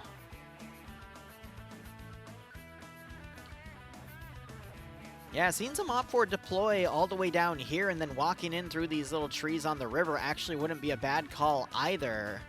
We're just going to have to see how much 360 Blue 4 can actually do. But notice, there were a lot more outside engagements on the AO in the previous round. Now one side is literally going all in on the central defensive objectives. We could see a group go on the south and defend here, potentially reinforcing. But I think this forest area here is going to be a main source of the fighting for this round.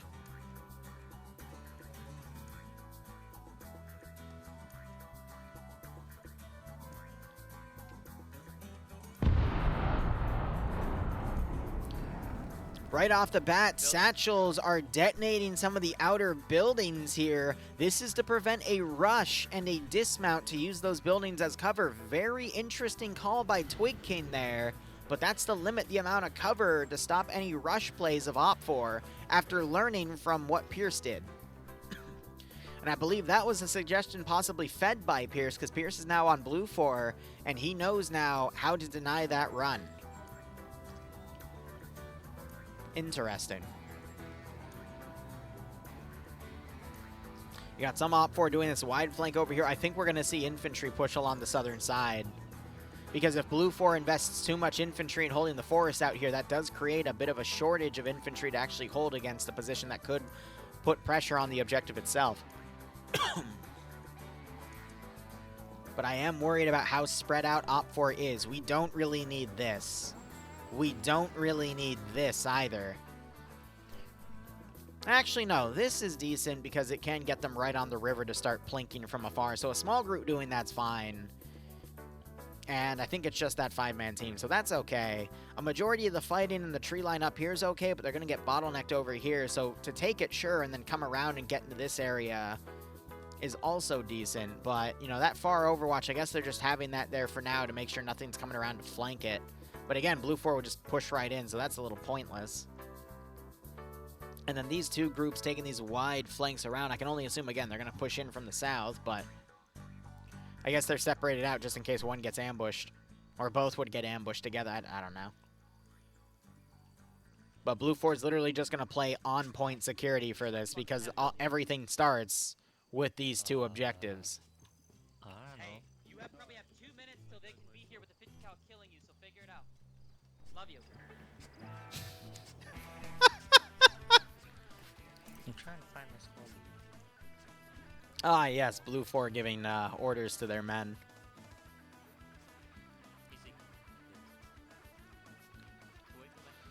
So Op4 already getting a decent chunk of infantry on the forested area here. Blue 4 not even bothering holding with the forest, instead keeping a rear guard right here separated by the road, so they can also overwatch all the openness to their left.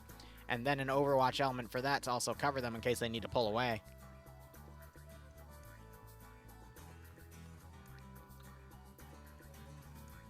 Op4 doing a massive dismount up here.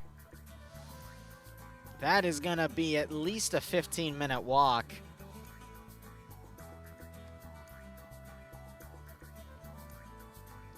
I can see their fear. Maybe the defenders setting up a defensive group all the way down here and then just, you know, having an attrition fight as they, you know, steadily pull back. But still, I feel like some players are definitely overthinking this. And I mean, these are OFCRA players over here, and that's where that comes from. More forces pushing in. Blue 4 sending a small team to pick it in. This is Bluck and Zixme, two really good players.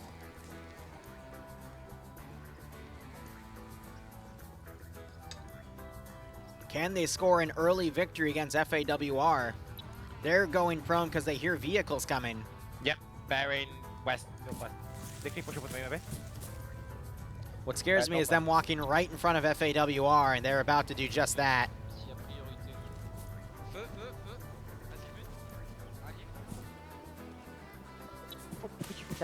Yeah, and I think these guys just realized they walked right in front of them. But I think these guys got aggroed on their own vehicle, and that somehow stopped them. Grenades getting thrown forward. Knocking out Kevlar. And they're running back. Minimal damage done, only one knockout, but that gave them information that Op4 is right there. Op4 could circle back and grab Kevlar after they realize that there's no follow-up engagement. But now Blue 4 knows that Op4 is on that position. Kind of funny how that Humvee made both groups turn. Now I got Op4 all over this southern ridge line here. Not even a ridge, more of a hill.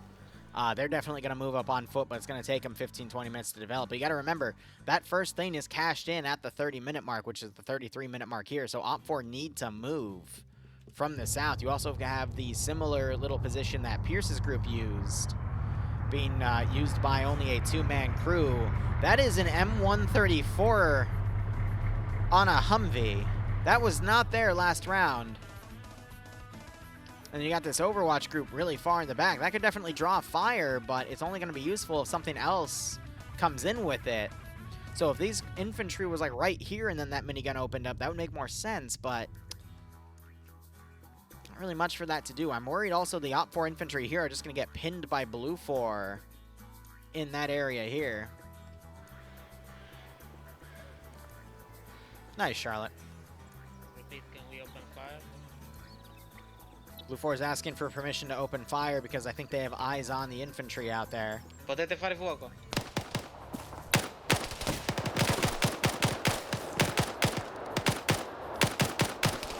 Now we have an elongated firefight right here. And I'm a little worried about Curie's stance here. Funny enough, if Lolo actually prevents Op4 from even getting into this position, he will win the night because he'll deny Op4 the ability to score any points, and he'll score all the points. That will put him above Curie.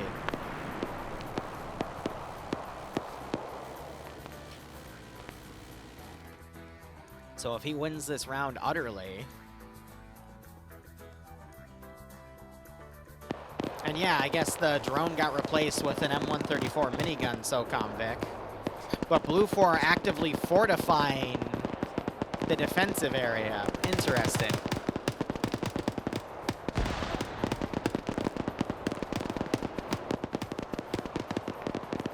So, I'm going to be honest, initiating this firefight was Blue 4's choice too. I think Op 4 didn't need to push all the way through though. They should have waited for this infantry to be ready, and then they could have literally pincered this position.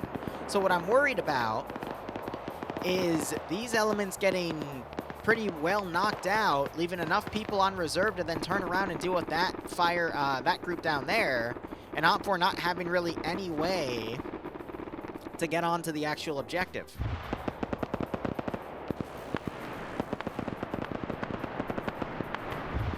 Because really it's all about just getting those two objectives and running.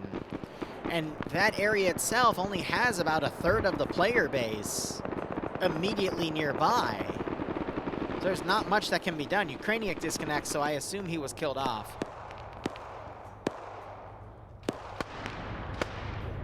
Both sides have AT capability. Op 4 have only AT4s. Blue 4s have single-shot disposable Panzer Fausts, excuse me. I think that's Ukrainiak dead right there. But they also have Mazes and SMAs, which are, you know, medium anti-tank weapons. Matt. Some AT is fired. That's a satchel thrown into the river. But that Vic is taken out. So it shows, why is Op 4 rushing the southern side when they've already dismounted infantry and they're... Okay.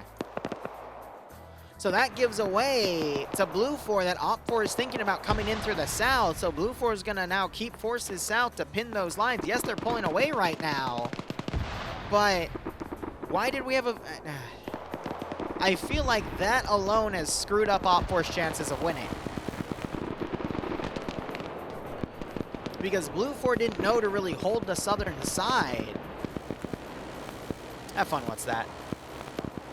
And yes, we do have that Vic with the 134 marauding back here, but Blue 4's doing a great job of holding actual point security.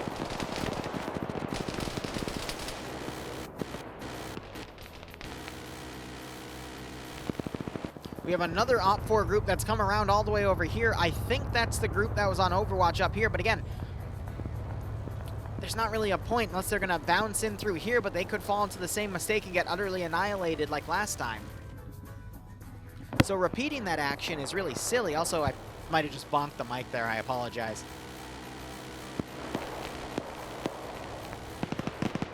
But Blue 4 have a very strong position there.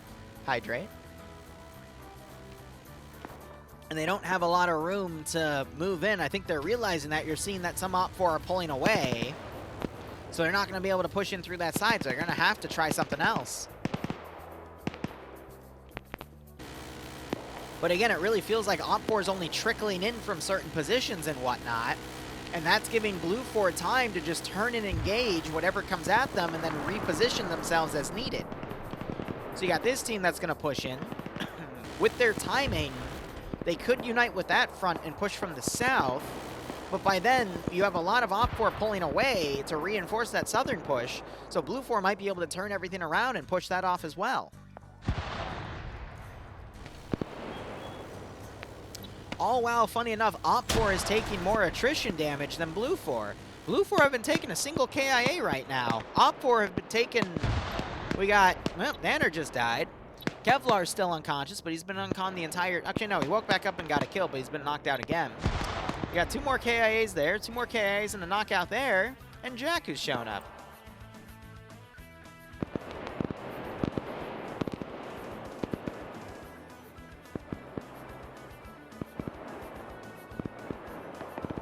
Dwarves, go download 7-zip from the internet.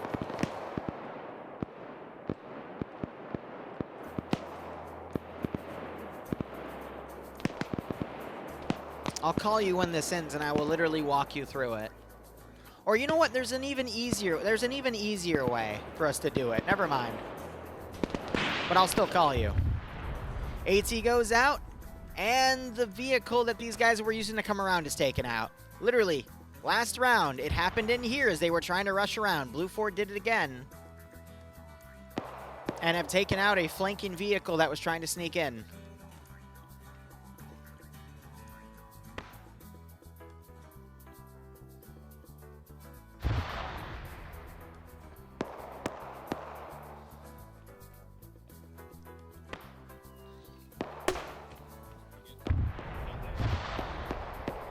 Wait, the drone's up there.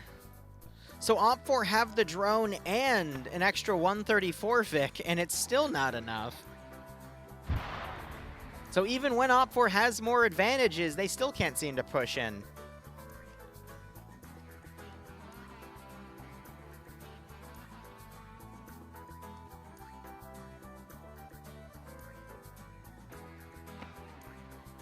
All right.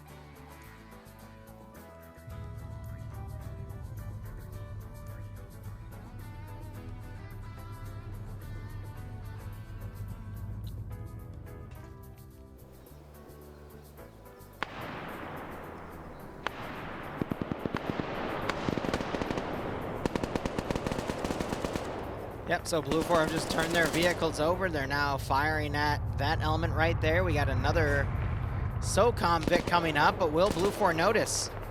That could shoot up that APC. They haven't even realized it in front of them, though. Are they adjusting? For what's literally right in front of them. They don't. It's in his view. What are they doing? It's gonna get AT'd. Does Roy turn around? He pulls it out.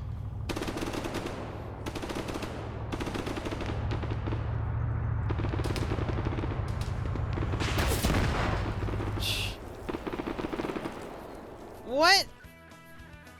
This is one of the biggest chokes I have seen in a hot second, and that's so funny because Curie won the last round on defense. That was a good AT shot. It's like, what the heck is going on? Now you've got that southern push finally happening. Blue 4, though, because of that other vehicle, have set up a defensive line. Matt's up here trying to pick people off. We got Seal Williams, Ilbanek, and TK Llama. Grenade is out. Ilbanek trying to push. Doesn't kill him.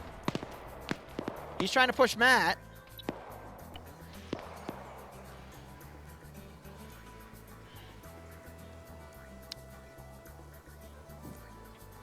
Just look at how solid we have a Blue 4 defensive line, and then just how like Op4 is literally dividing everything to attack on all sides, and it's a mess.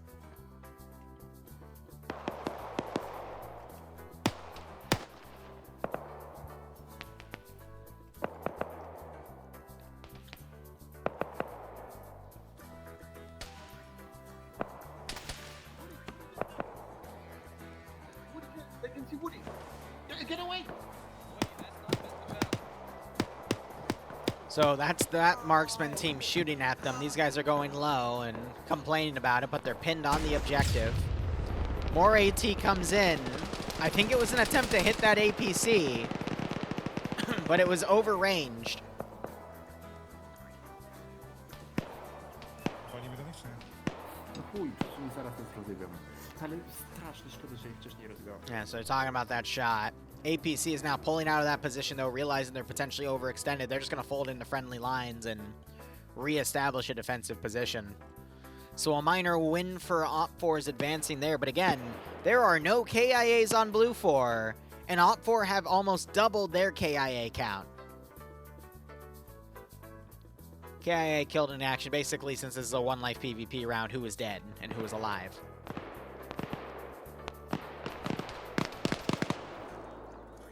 Lolo is Blue 4's ground command team. He takes fire. He pulls away. He's the one that got that vehicle snipe on the side.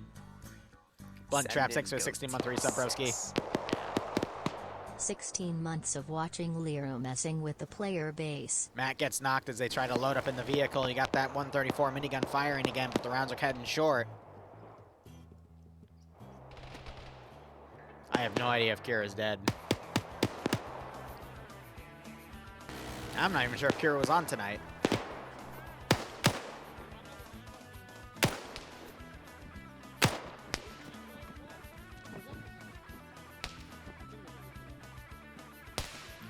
So look, with Blue 4 folding off of that position, that gives room for Op4 to actually come down on the side here. That puts Eric 1 for Blue 4 out of position here with a lot of potential things to flank him, but this solid defensive line here is what's going to stop all of that.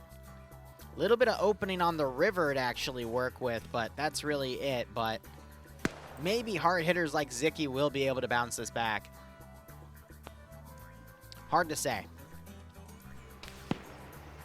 Op4 command is not dead. Kiri is still alive up here, and then Lolo is also still alive. So both commanders are still up.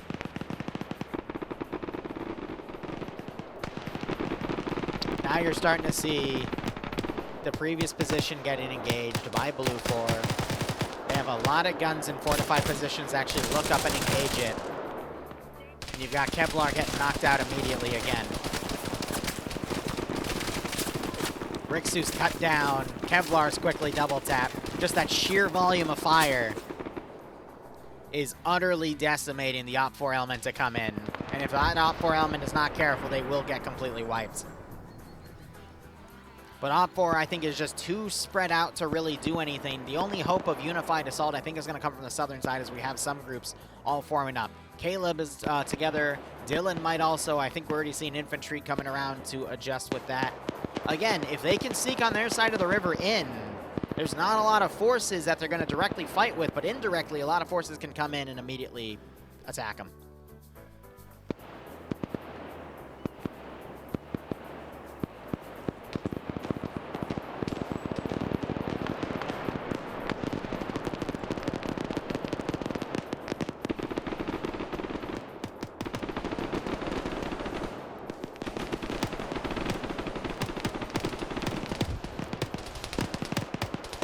So we see that this Humvee of all the guys on Overwatch, that's Scandi Recon. They've all mounted up. We'll see if they find a different angle to push in. The M134 Humvee keeps driving back and forth right here. Honestly, they need to risk getting a little bit closer and suppressing the Blue 4 tree lines here, because from that far out, they're not doing much. And then you have Jack here and Fox 1 sneaking up and not taking fire, as most of Blue 4 have turned around to deal with this main assault. So we could still see Op4 sneak in over here and actually do some damage, but there's still a hefty amount of defenders here. Maybe some well-thrown satchels will turn it around, but it's a tough call. Looking at Blue 4, again, we still have a full roster and more Op4 KIAs. That is changing, though. We got Bluck knocked out on the Vic. M134 driving close. AT was just fired. That was taking out one of the APCs here. Maybe they were hoping for a cook-off. I can't tell if he's... Yeah, no, he's shooting at Jack.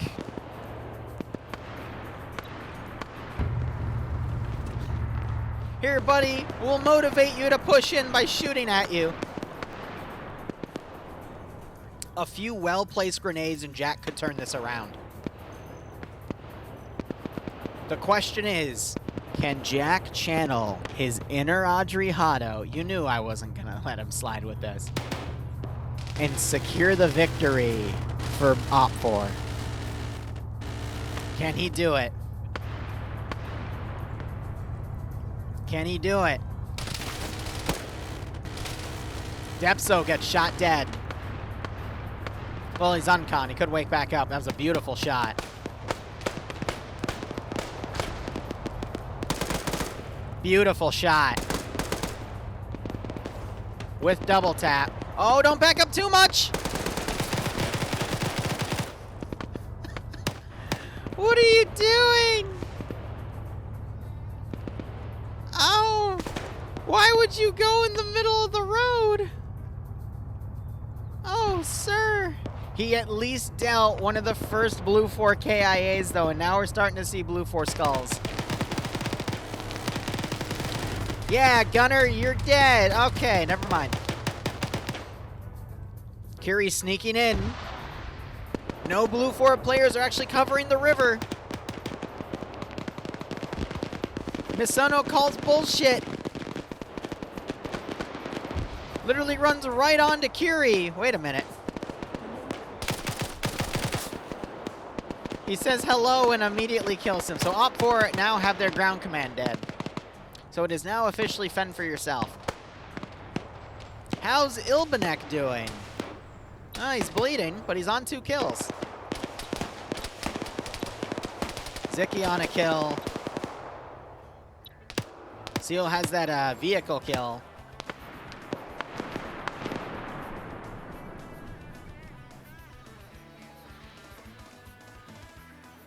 More or less a repeat of what's going on.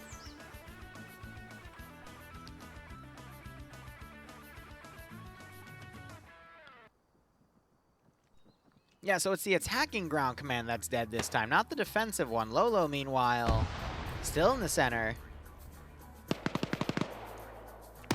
Ilbanek gets a pick-off on NASA. Going for double tap. Op4, meanwhile, attending to the wounded gunner with Scandi up here, but again, not really committing. They're just letting everything else play out. And at this point, Blue 4 outnumber Op4 2-1. Yeah, it's still the same commander that dies early. Very true.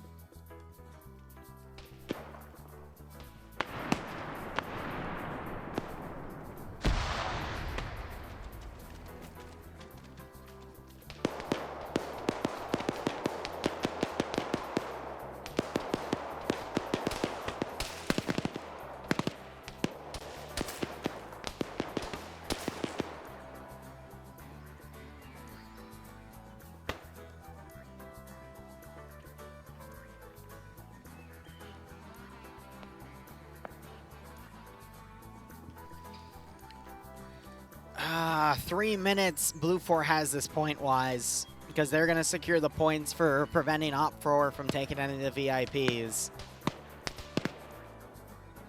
And they still have a decent chunk of infantry moving up the river, but nothing else supporting. Blue 4 is just going to turn all their manpower over to the south and deal with it.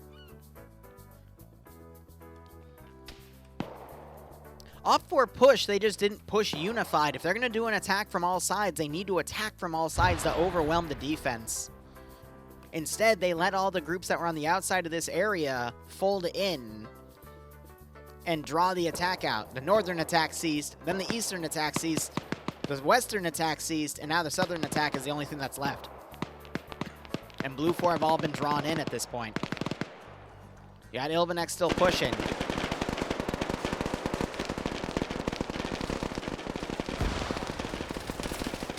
And he does not have a lot of wiggle room here.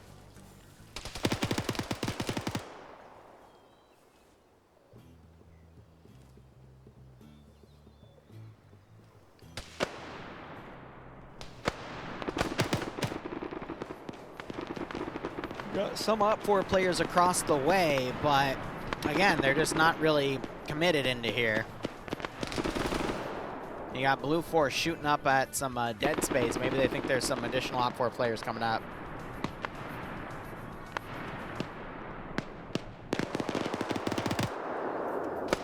Mizuki trying to get a shot on Ilbanek here.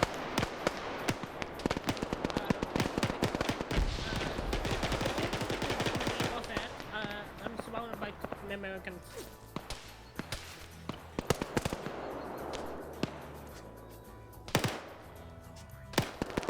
Op4 doing another push.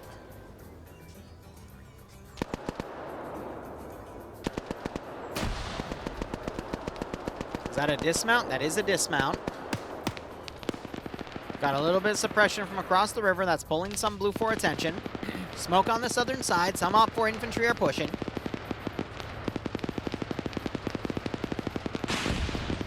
AT fire comes in on Ilbanek. It's a miss, though. He quickly returns fire on Depso. 134 minigun is trying to engage. That's giving Ilbanek a little bit of cover to move up. And that is pulling attention away. But we have these three on Overwatch up here, not actually pushing. Again, going for plink-offs here. I'm not sure it's going to be enough. More smoke being popped as the rest of Op4 pushing in a small Op4 element on the rear side here. But that's only going to have limited eyes in. They have to go up the riverbed, otherwise they're going to get torn apart in an open field. A few well-placed satchels is all they're going to need for this. Ilbanek and Kilo getting into a 1v1. But Ilbanek doing a great job of utilizing his concealment. We do see some Op4 bodies around. And now that Op4 is starting to engage on all sides, it is overwhelming the Blue 4 defense. Unfortunately, a grenade takes Ilbanek out, and it also didn't help that the 134 also started suppressing his position. That 134 gunner needs to get his eyes checked. That's the second time he's suppressed friendlies. And I think that's further costing Op4 any ability to get this capture in.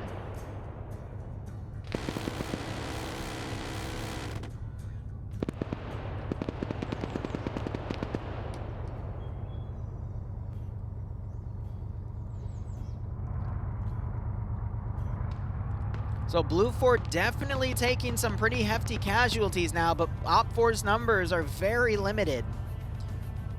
I still think there is a small chance for Op4 to beat this back, but only if they get people close enough to start throwing explosives and taking out these buildings to get a massive amount of multi-kills. 134 doing its best to suppress these open hallways and whatnot, but with no infantry immediately on position to advance, it's kind of a moot point.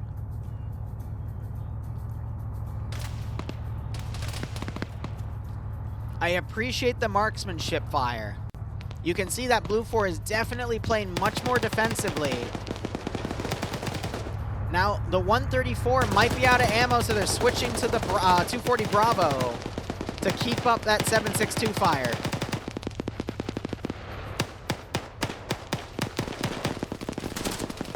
You can tell Blue 4 feel a lot more confident with it now, but now you got a distant 50 cal now shooting. I still think Op4 can win this if they get the VIPs in the capture zones by the end. But it's gonna be close.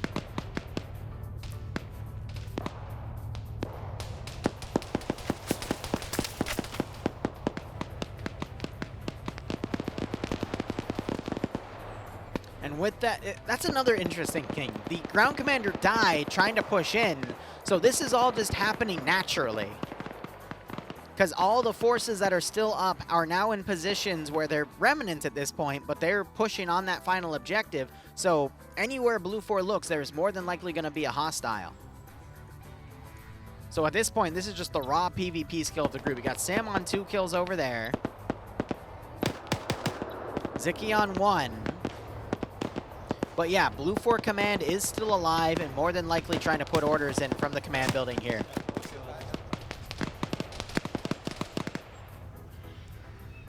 But again, it's not about the kills, it's about the objectives. So the reality is, does Op4 still have the time to grab the VIPs and go to the capture zones?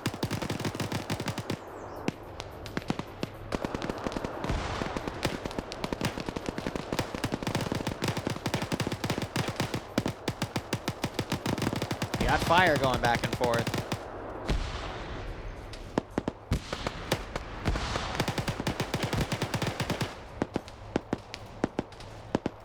Dwarves, it should be working now. Are you screaming because it's not?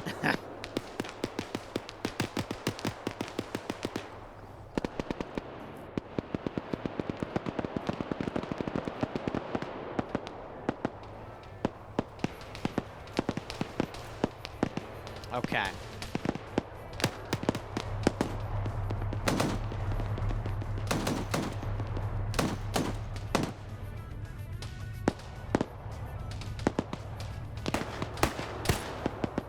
I gotta appreciate Zicky here in the middle of those lines. He's grabbing kills here. He's got an... Oh, he's dead. Azuki with a very aggressive push on Zicky right there. That's the only way to really get Zicky is by just charging him when he's not suspecting it. Crazy lane there. But again, now we're seeing Op4 on the Overwatch fallacy. We're only seeing individuals trickle in and getting killed off because Blue 4 still has a pretty solid defensive line.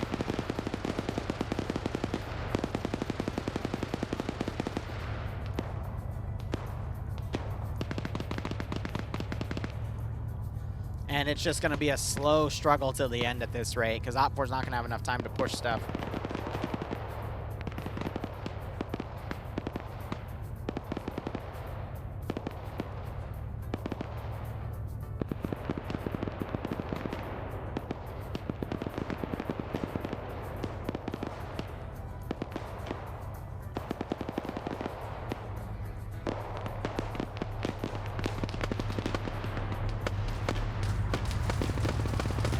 Gunner's dead because it's no longer a +1. And Ivno Main also gets knocked out. That's another Overwatch vehicle down. Guys, this is pretty much going to be a Blue 4 victory again. And I think because of the point disparity, we're going to have Lolo win the night. Because there's no single person being pulled over. AZ goes out, finishes the vehicle off. Zixby doing some pretty wild suppression from up here. Gregory unconscious, taking a little drink. Not really leaving enough room to breathe. That's unfortunate. Settler pushing from the south. Brewer also from the south. Again, normally these are really, really good players, but when you put a bunch of really good players together, everyone becomes average. They all cancel each other out very, very quickly. Let's give him a warm welcome, shall we? Still got this vehicle out here. All of Scandi is still alive. They're just separated amongst various areas, but with no coordination, they're going to trickle in and eventually die too. However, they are trying to go the path of least resistance to the VIPs.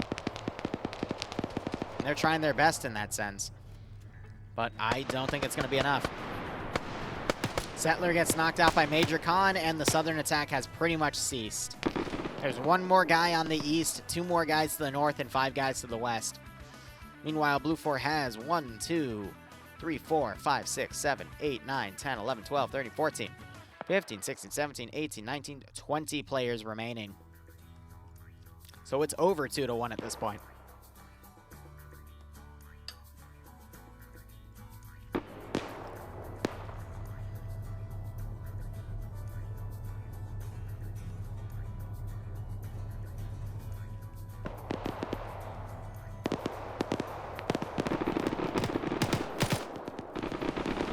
There goes Brewer, getting pushed off on his own.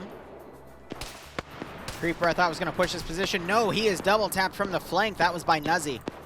The fact you see Blue 4 moving around in these open fields means they're feeling really comfortable about this. Funny enough, Creeper almost gets picked off by his own guys.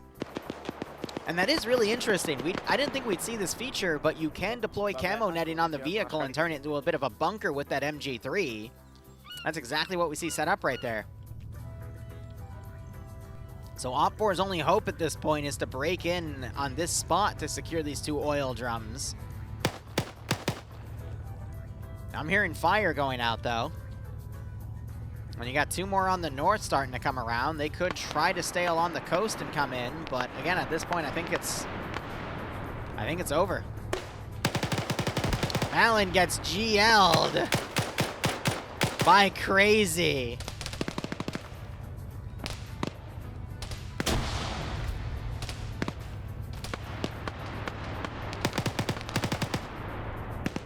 Nemesis gets taken out and double tapped by Kilo.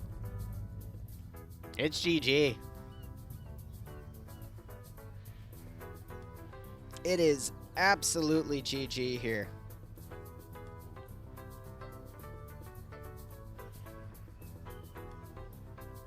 Because you just have 2 on Overwatch, 1 driver who's on the gun. And then 2 more dudes on the outside. That's it. It is 5v, I want to say still 20 or 19.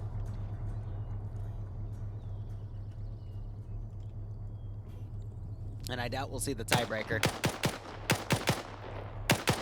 Blind fire by Nolik going out on Iander's position. He sees part of the car, so he's trying to engage it. But doesn't have any proper shots.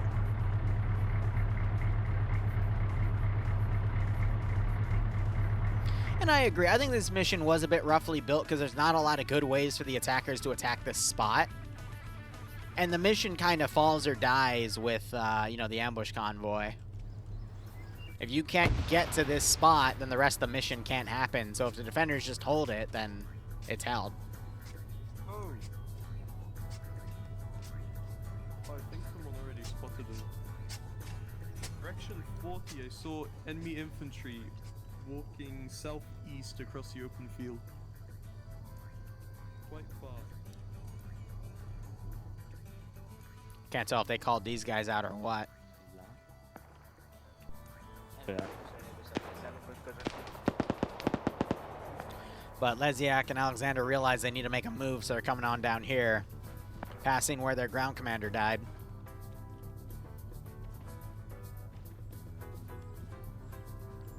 Yeah, and I mean, yeah, credit where credit's due. Pierce did get in last round, so he had the best attack strategy for this AO. And again, this AO was definitely designed for a rush play. And these are communities that normally don't do rush plays. The only person that really does any rushing is Pierce, which is why he was able to succeed with that plan. The Django taking out one of those players. That was Leziak. Alexander trying to give some follow-on shots. Can't place him. Actually, he does and knocks the Django out. My bad.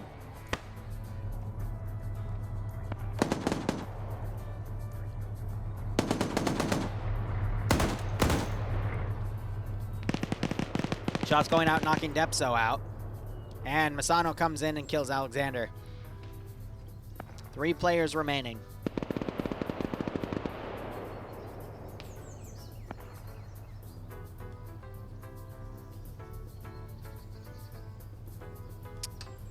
I think I just cast a Cursed Iander because I don't see him anymore.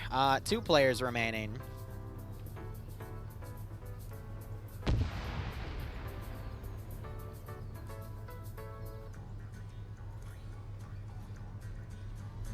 And these guys are stuck on Overwatch with no vehicles, so they're just kind of stuck out here for the rest of the game. It's, of course, the sniper team. I'll give Dream some credit, though. He's on 2 kills. I don't think he's going to score any more, and he's also picking off chuckleheads that are running out in the open like Major Con. I mean, he's on 3 kills, though. I think they're double tapping Iander up there. It'd be funny if these 2 mounted up in that Vic and charged the snipers.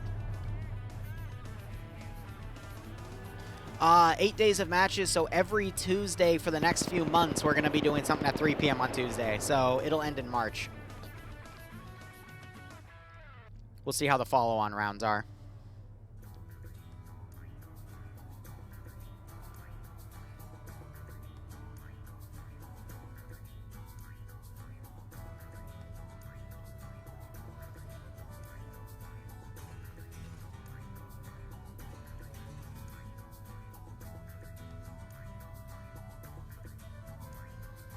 But all right, with any luck, I'll be chilling with some friends. I normally don't stream my game nights, but since we're doing Power World, we might as hell. People we're going to be streaming with, Tiger is a gentleman, and Sparkle is horny chaos energy. So that's what we're going to have later tonight. And then our 4th is either going to be Bloodwing, but she's in class, so she won't be speaking, or we might grab Dante. Hard to say.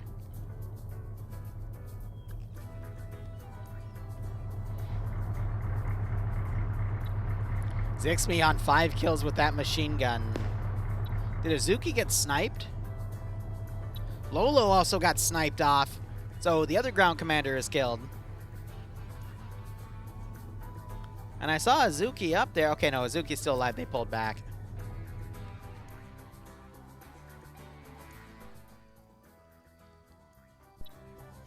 Cull is still calling out ranges. Dream still only on 2 kills.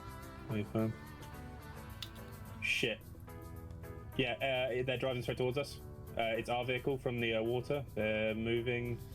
Just stay low. Don't shoot at it. What is... Zixmi's just charging.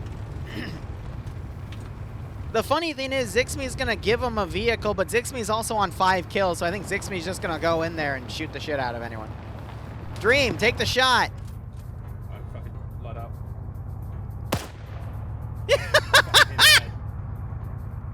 Yeah, I don't know why Zixmi went up solo, but yeah. Can Zixmi channel his inner Audrey Hotto and wake up and get the double kill? Find out.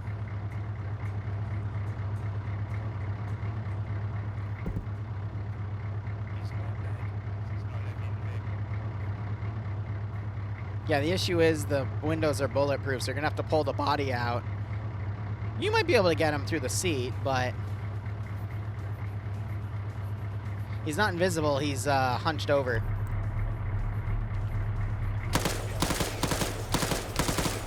Bloody hell, the windows are bulletproof. His body shouldn't be in there anymore. Pull his body out.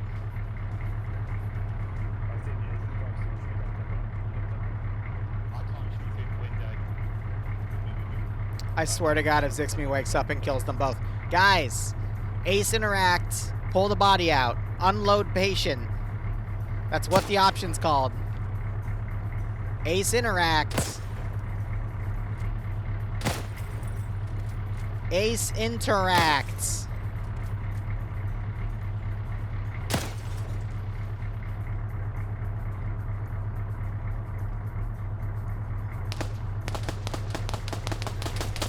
Okay, the handgun shots were going through. He's dead now. Okay, great. All right. This is gonna turn into 15 minutes of this.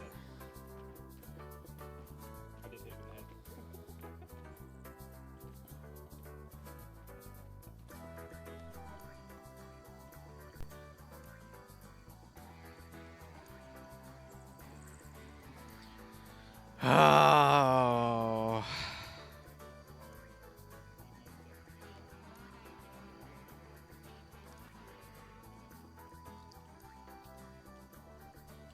Now they have the means to go into the AO since Zixmi decided to Uber them a Vic.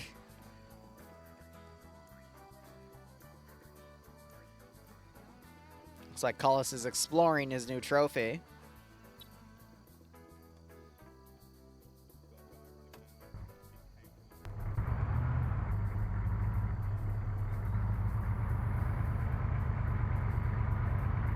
You should be able to unload anyone that's unconscious, Korvac. I've done that with uncon units before. Any unconscious unit can be unloaded by anyone. It wouldn't make any sense that that's not the case. I'm not even sure of a toggleable setting, though, that can even set that, so...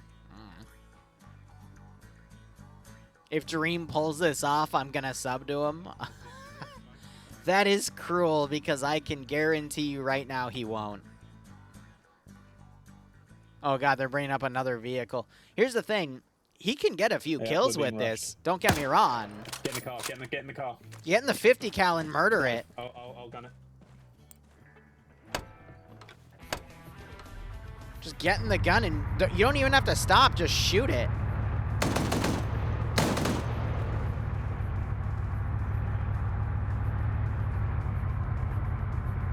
What is this?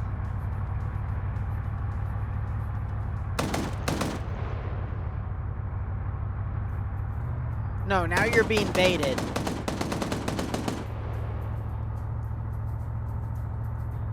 No screeching, it's PvP and it's... yeah.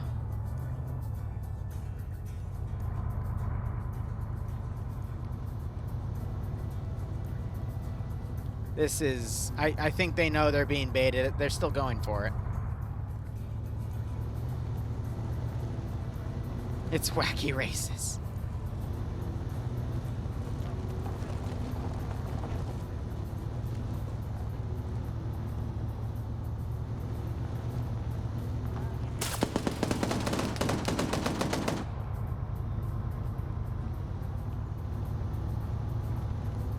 Now, the Wolf has better horsepower than the Humvee. But the Humvees are... And I think the Wolf is screwed.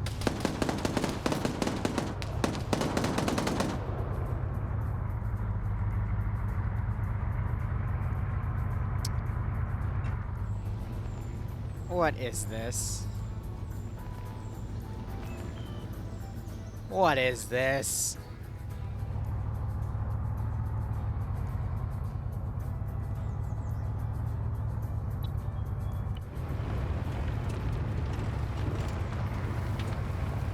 There's still 11 minutes left on the clock. I'll be right back.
So, I'm pretty sure Ivno just, or not Ivno, Lolo just won.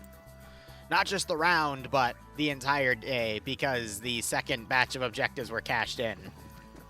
And I don't know what these chuckleheads are doing now. Yeah. Oh shit, what's that?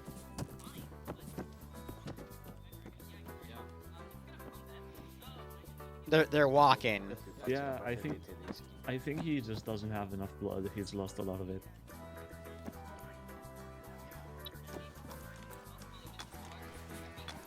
I think he has already like 2 IPs in. So be careful. Oi, basta. Oi, catta, il forno. No. Forno, gatta, se non stai ferma. Solo perché vuoi bene, c'è la ciotola, bevi lì. Ciotto, prendo, ti butto fuori dalla finestra. Quanti anni hai? 14. 14, grandone. Sì, grandone, ma grandone più palle. Everyone's spread out. So I think they're putting stuff in him to get him up and... It's me. Relax. Relax. Wow. Snodgepair, that was a great shot, buddy. Unfortunately, he was on your team! It's 760. Do. It's Major Con! Anyway.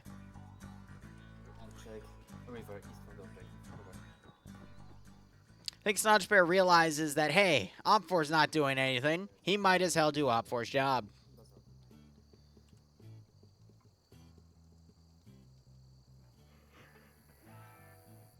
I love how these three are back here checking the extract zones, thinking that, hey, maybe Op4 have put some of their players on there, even though they don't have any of the VIPs.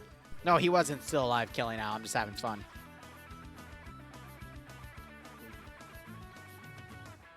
Oh my god.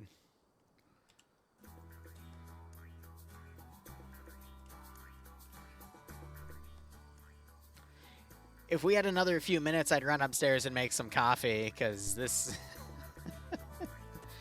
Op4 is literally taking every minute, but I already know who's won.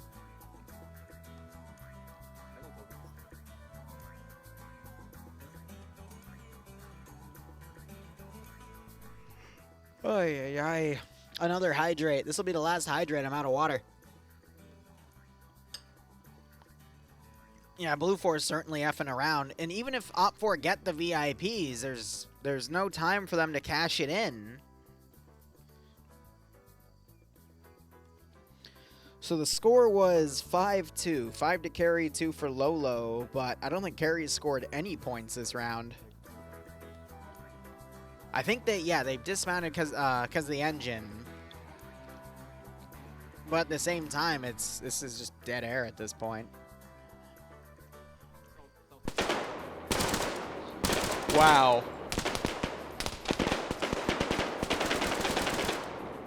Dream is immediately spotted and knocked out. Okay, I stand corrected. This could just end now.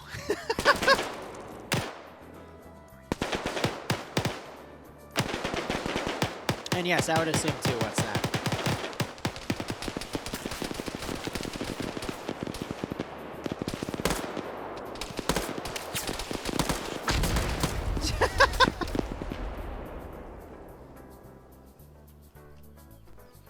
Got some Blue 4 infantry now pushing through the forested area. Crazy putting GLs in that position. Dream, not sure he's going to wake up again because I'd imagine some of the shrapnel hit him. Cullis has taken a few hits.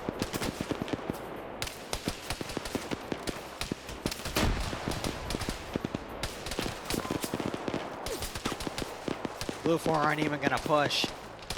They have no reason to. They're on defense.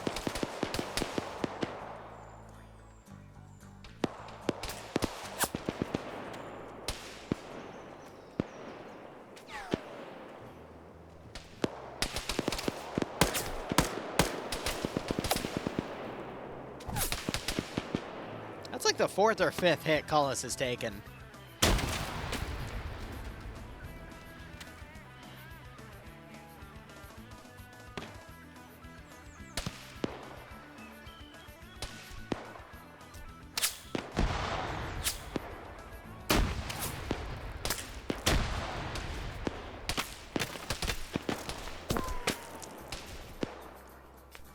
That was another 2. I think because the rooftop machine gun's getting up. Dream getting double tap with more GL. Cullis being forced to pull back even further. And Blue 4 finally pushing some infantry here. Oh, I agree. Great overwatch by Snodgepair there. They just fired AT on Dreams' position again. But Dreams just won't die. So yeah, you got to give Blue 4 credit, and you got to give credit to Lolo for making the plan of just trying to hold out the center. There were some gaps in it that Op4 could exploit, but Op4 was just too disjointed to really do anything, and by the time you had a good unified attack, it was already too late. Cullis, I think, is back here doing medical. Dream, I think, just bled out. Body's freshly ragdolling. Yeah, with the amount of shrapnel and extra wounds he took, he definitely bled. Woodbury is following the blood trail. Only to get ambushed by Cullis and tapped, but that's just told Crazy there's still one down. 3 minutes remaining.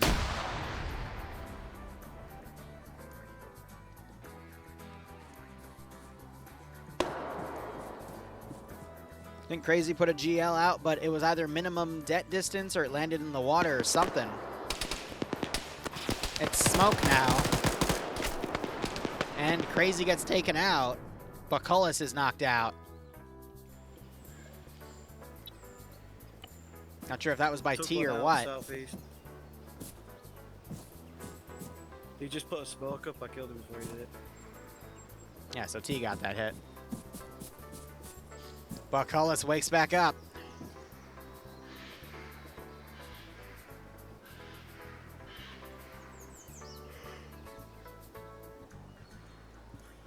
I'm waiting to see if Dream will come into my stream, because I'm going to congratulate him. He did a pretty decent job with the sniper, because he got 3 kills. It's just, again, that whole attack was just rather disjointed, which is unfortunate.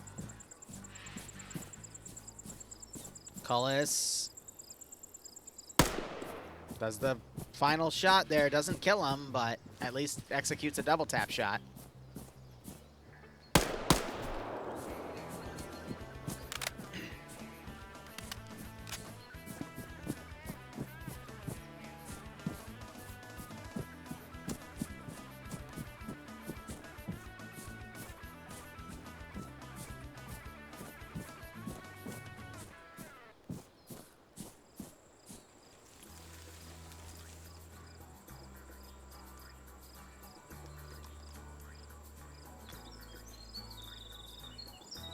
Alright. 1 minute remaining. I just want to see the point disparity here, but we can... Dawn, pay it out to Blue 4.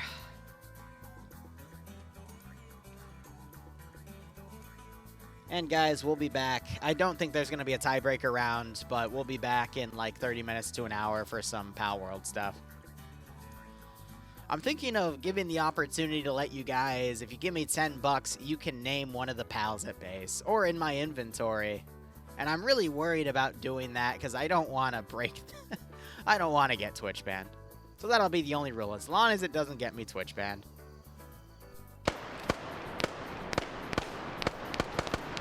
Call is pushing, taking fire by T.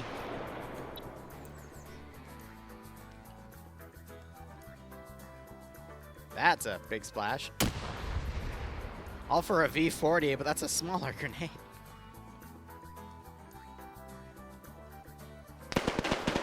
Yeah, 10 points. Whew. Django on 4, Colas on 2. So that's actually going to mean that Lolo wins the evening today, because he's going to go to 12 points and Kiri's still on 5. So no tiebreaker. Anyway, guys, that is all for us. We'll be back in 30 minutes to an hour for Pal World. Anyway, thank you so much for watching. Go operate operationally. Enjoy the rest of your day or night. Cheers, and have a good one. Colas is going to make it right up to the barrel. Bro died with a minesweeper. Ain't that something?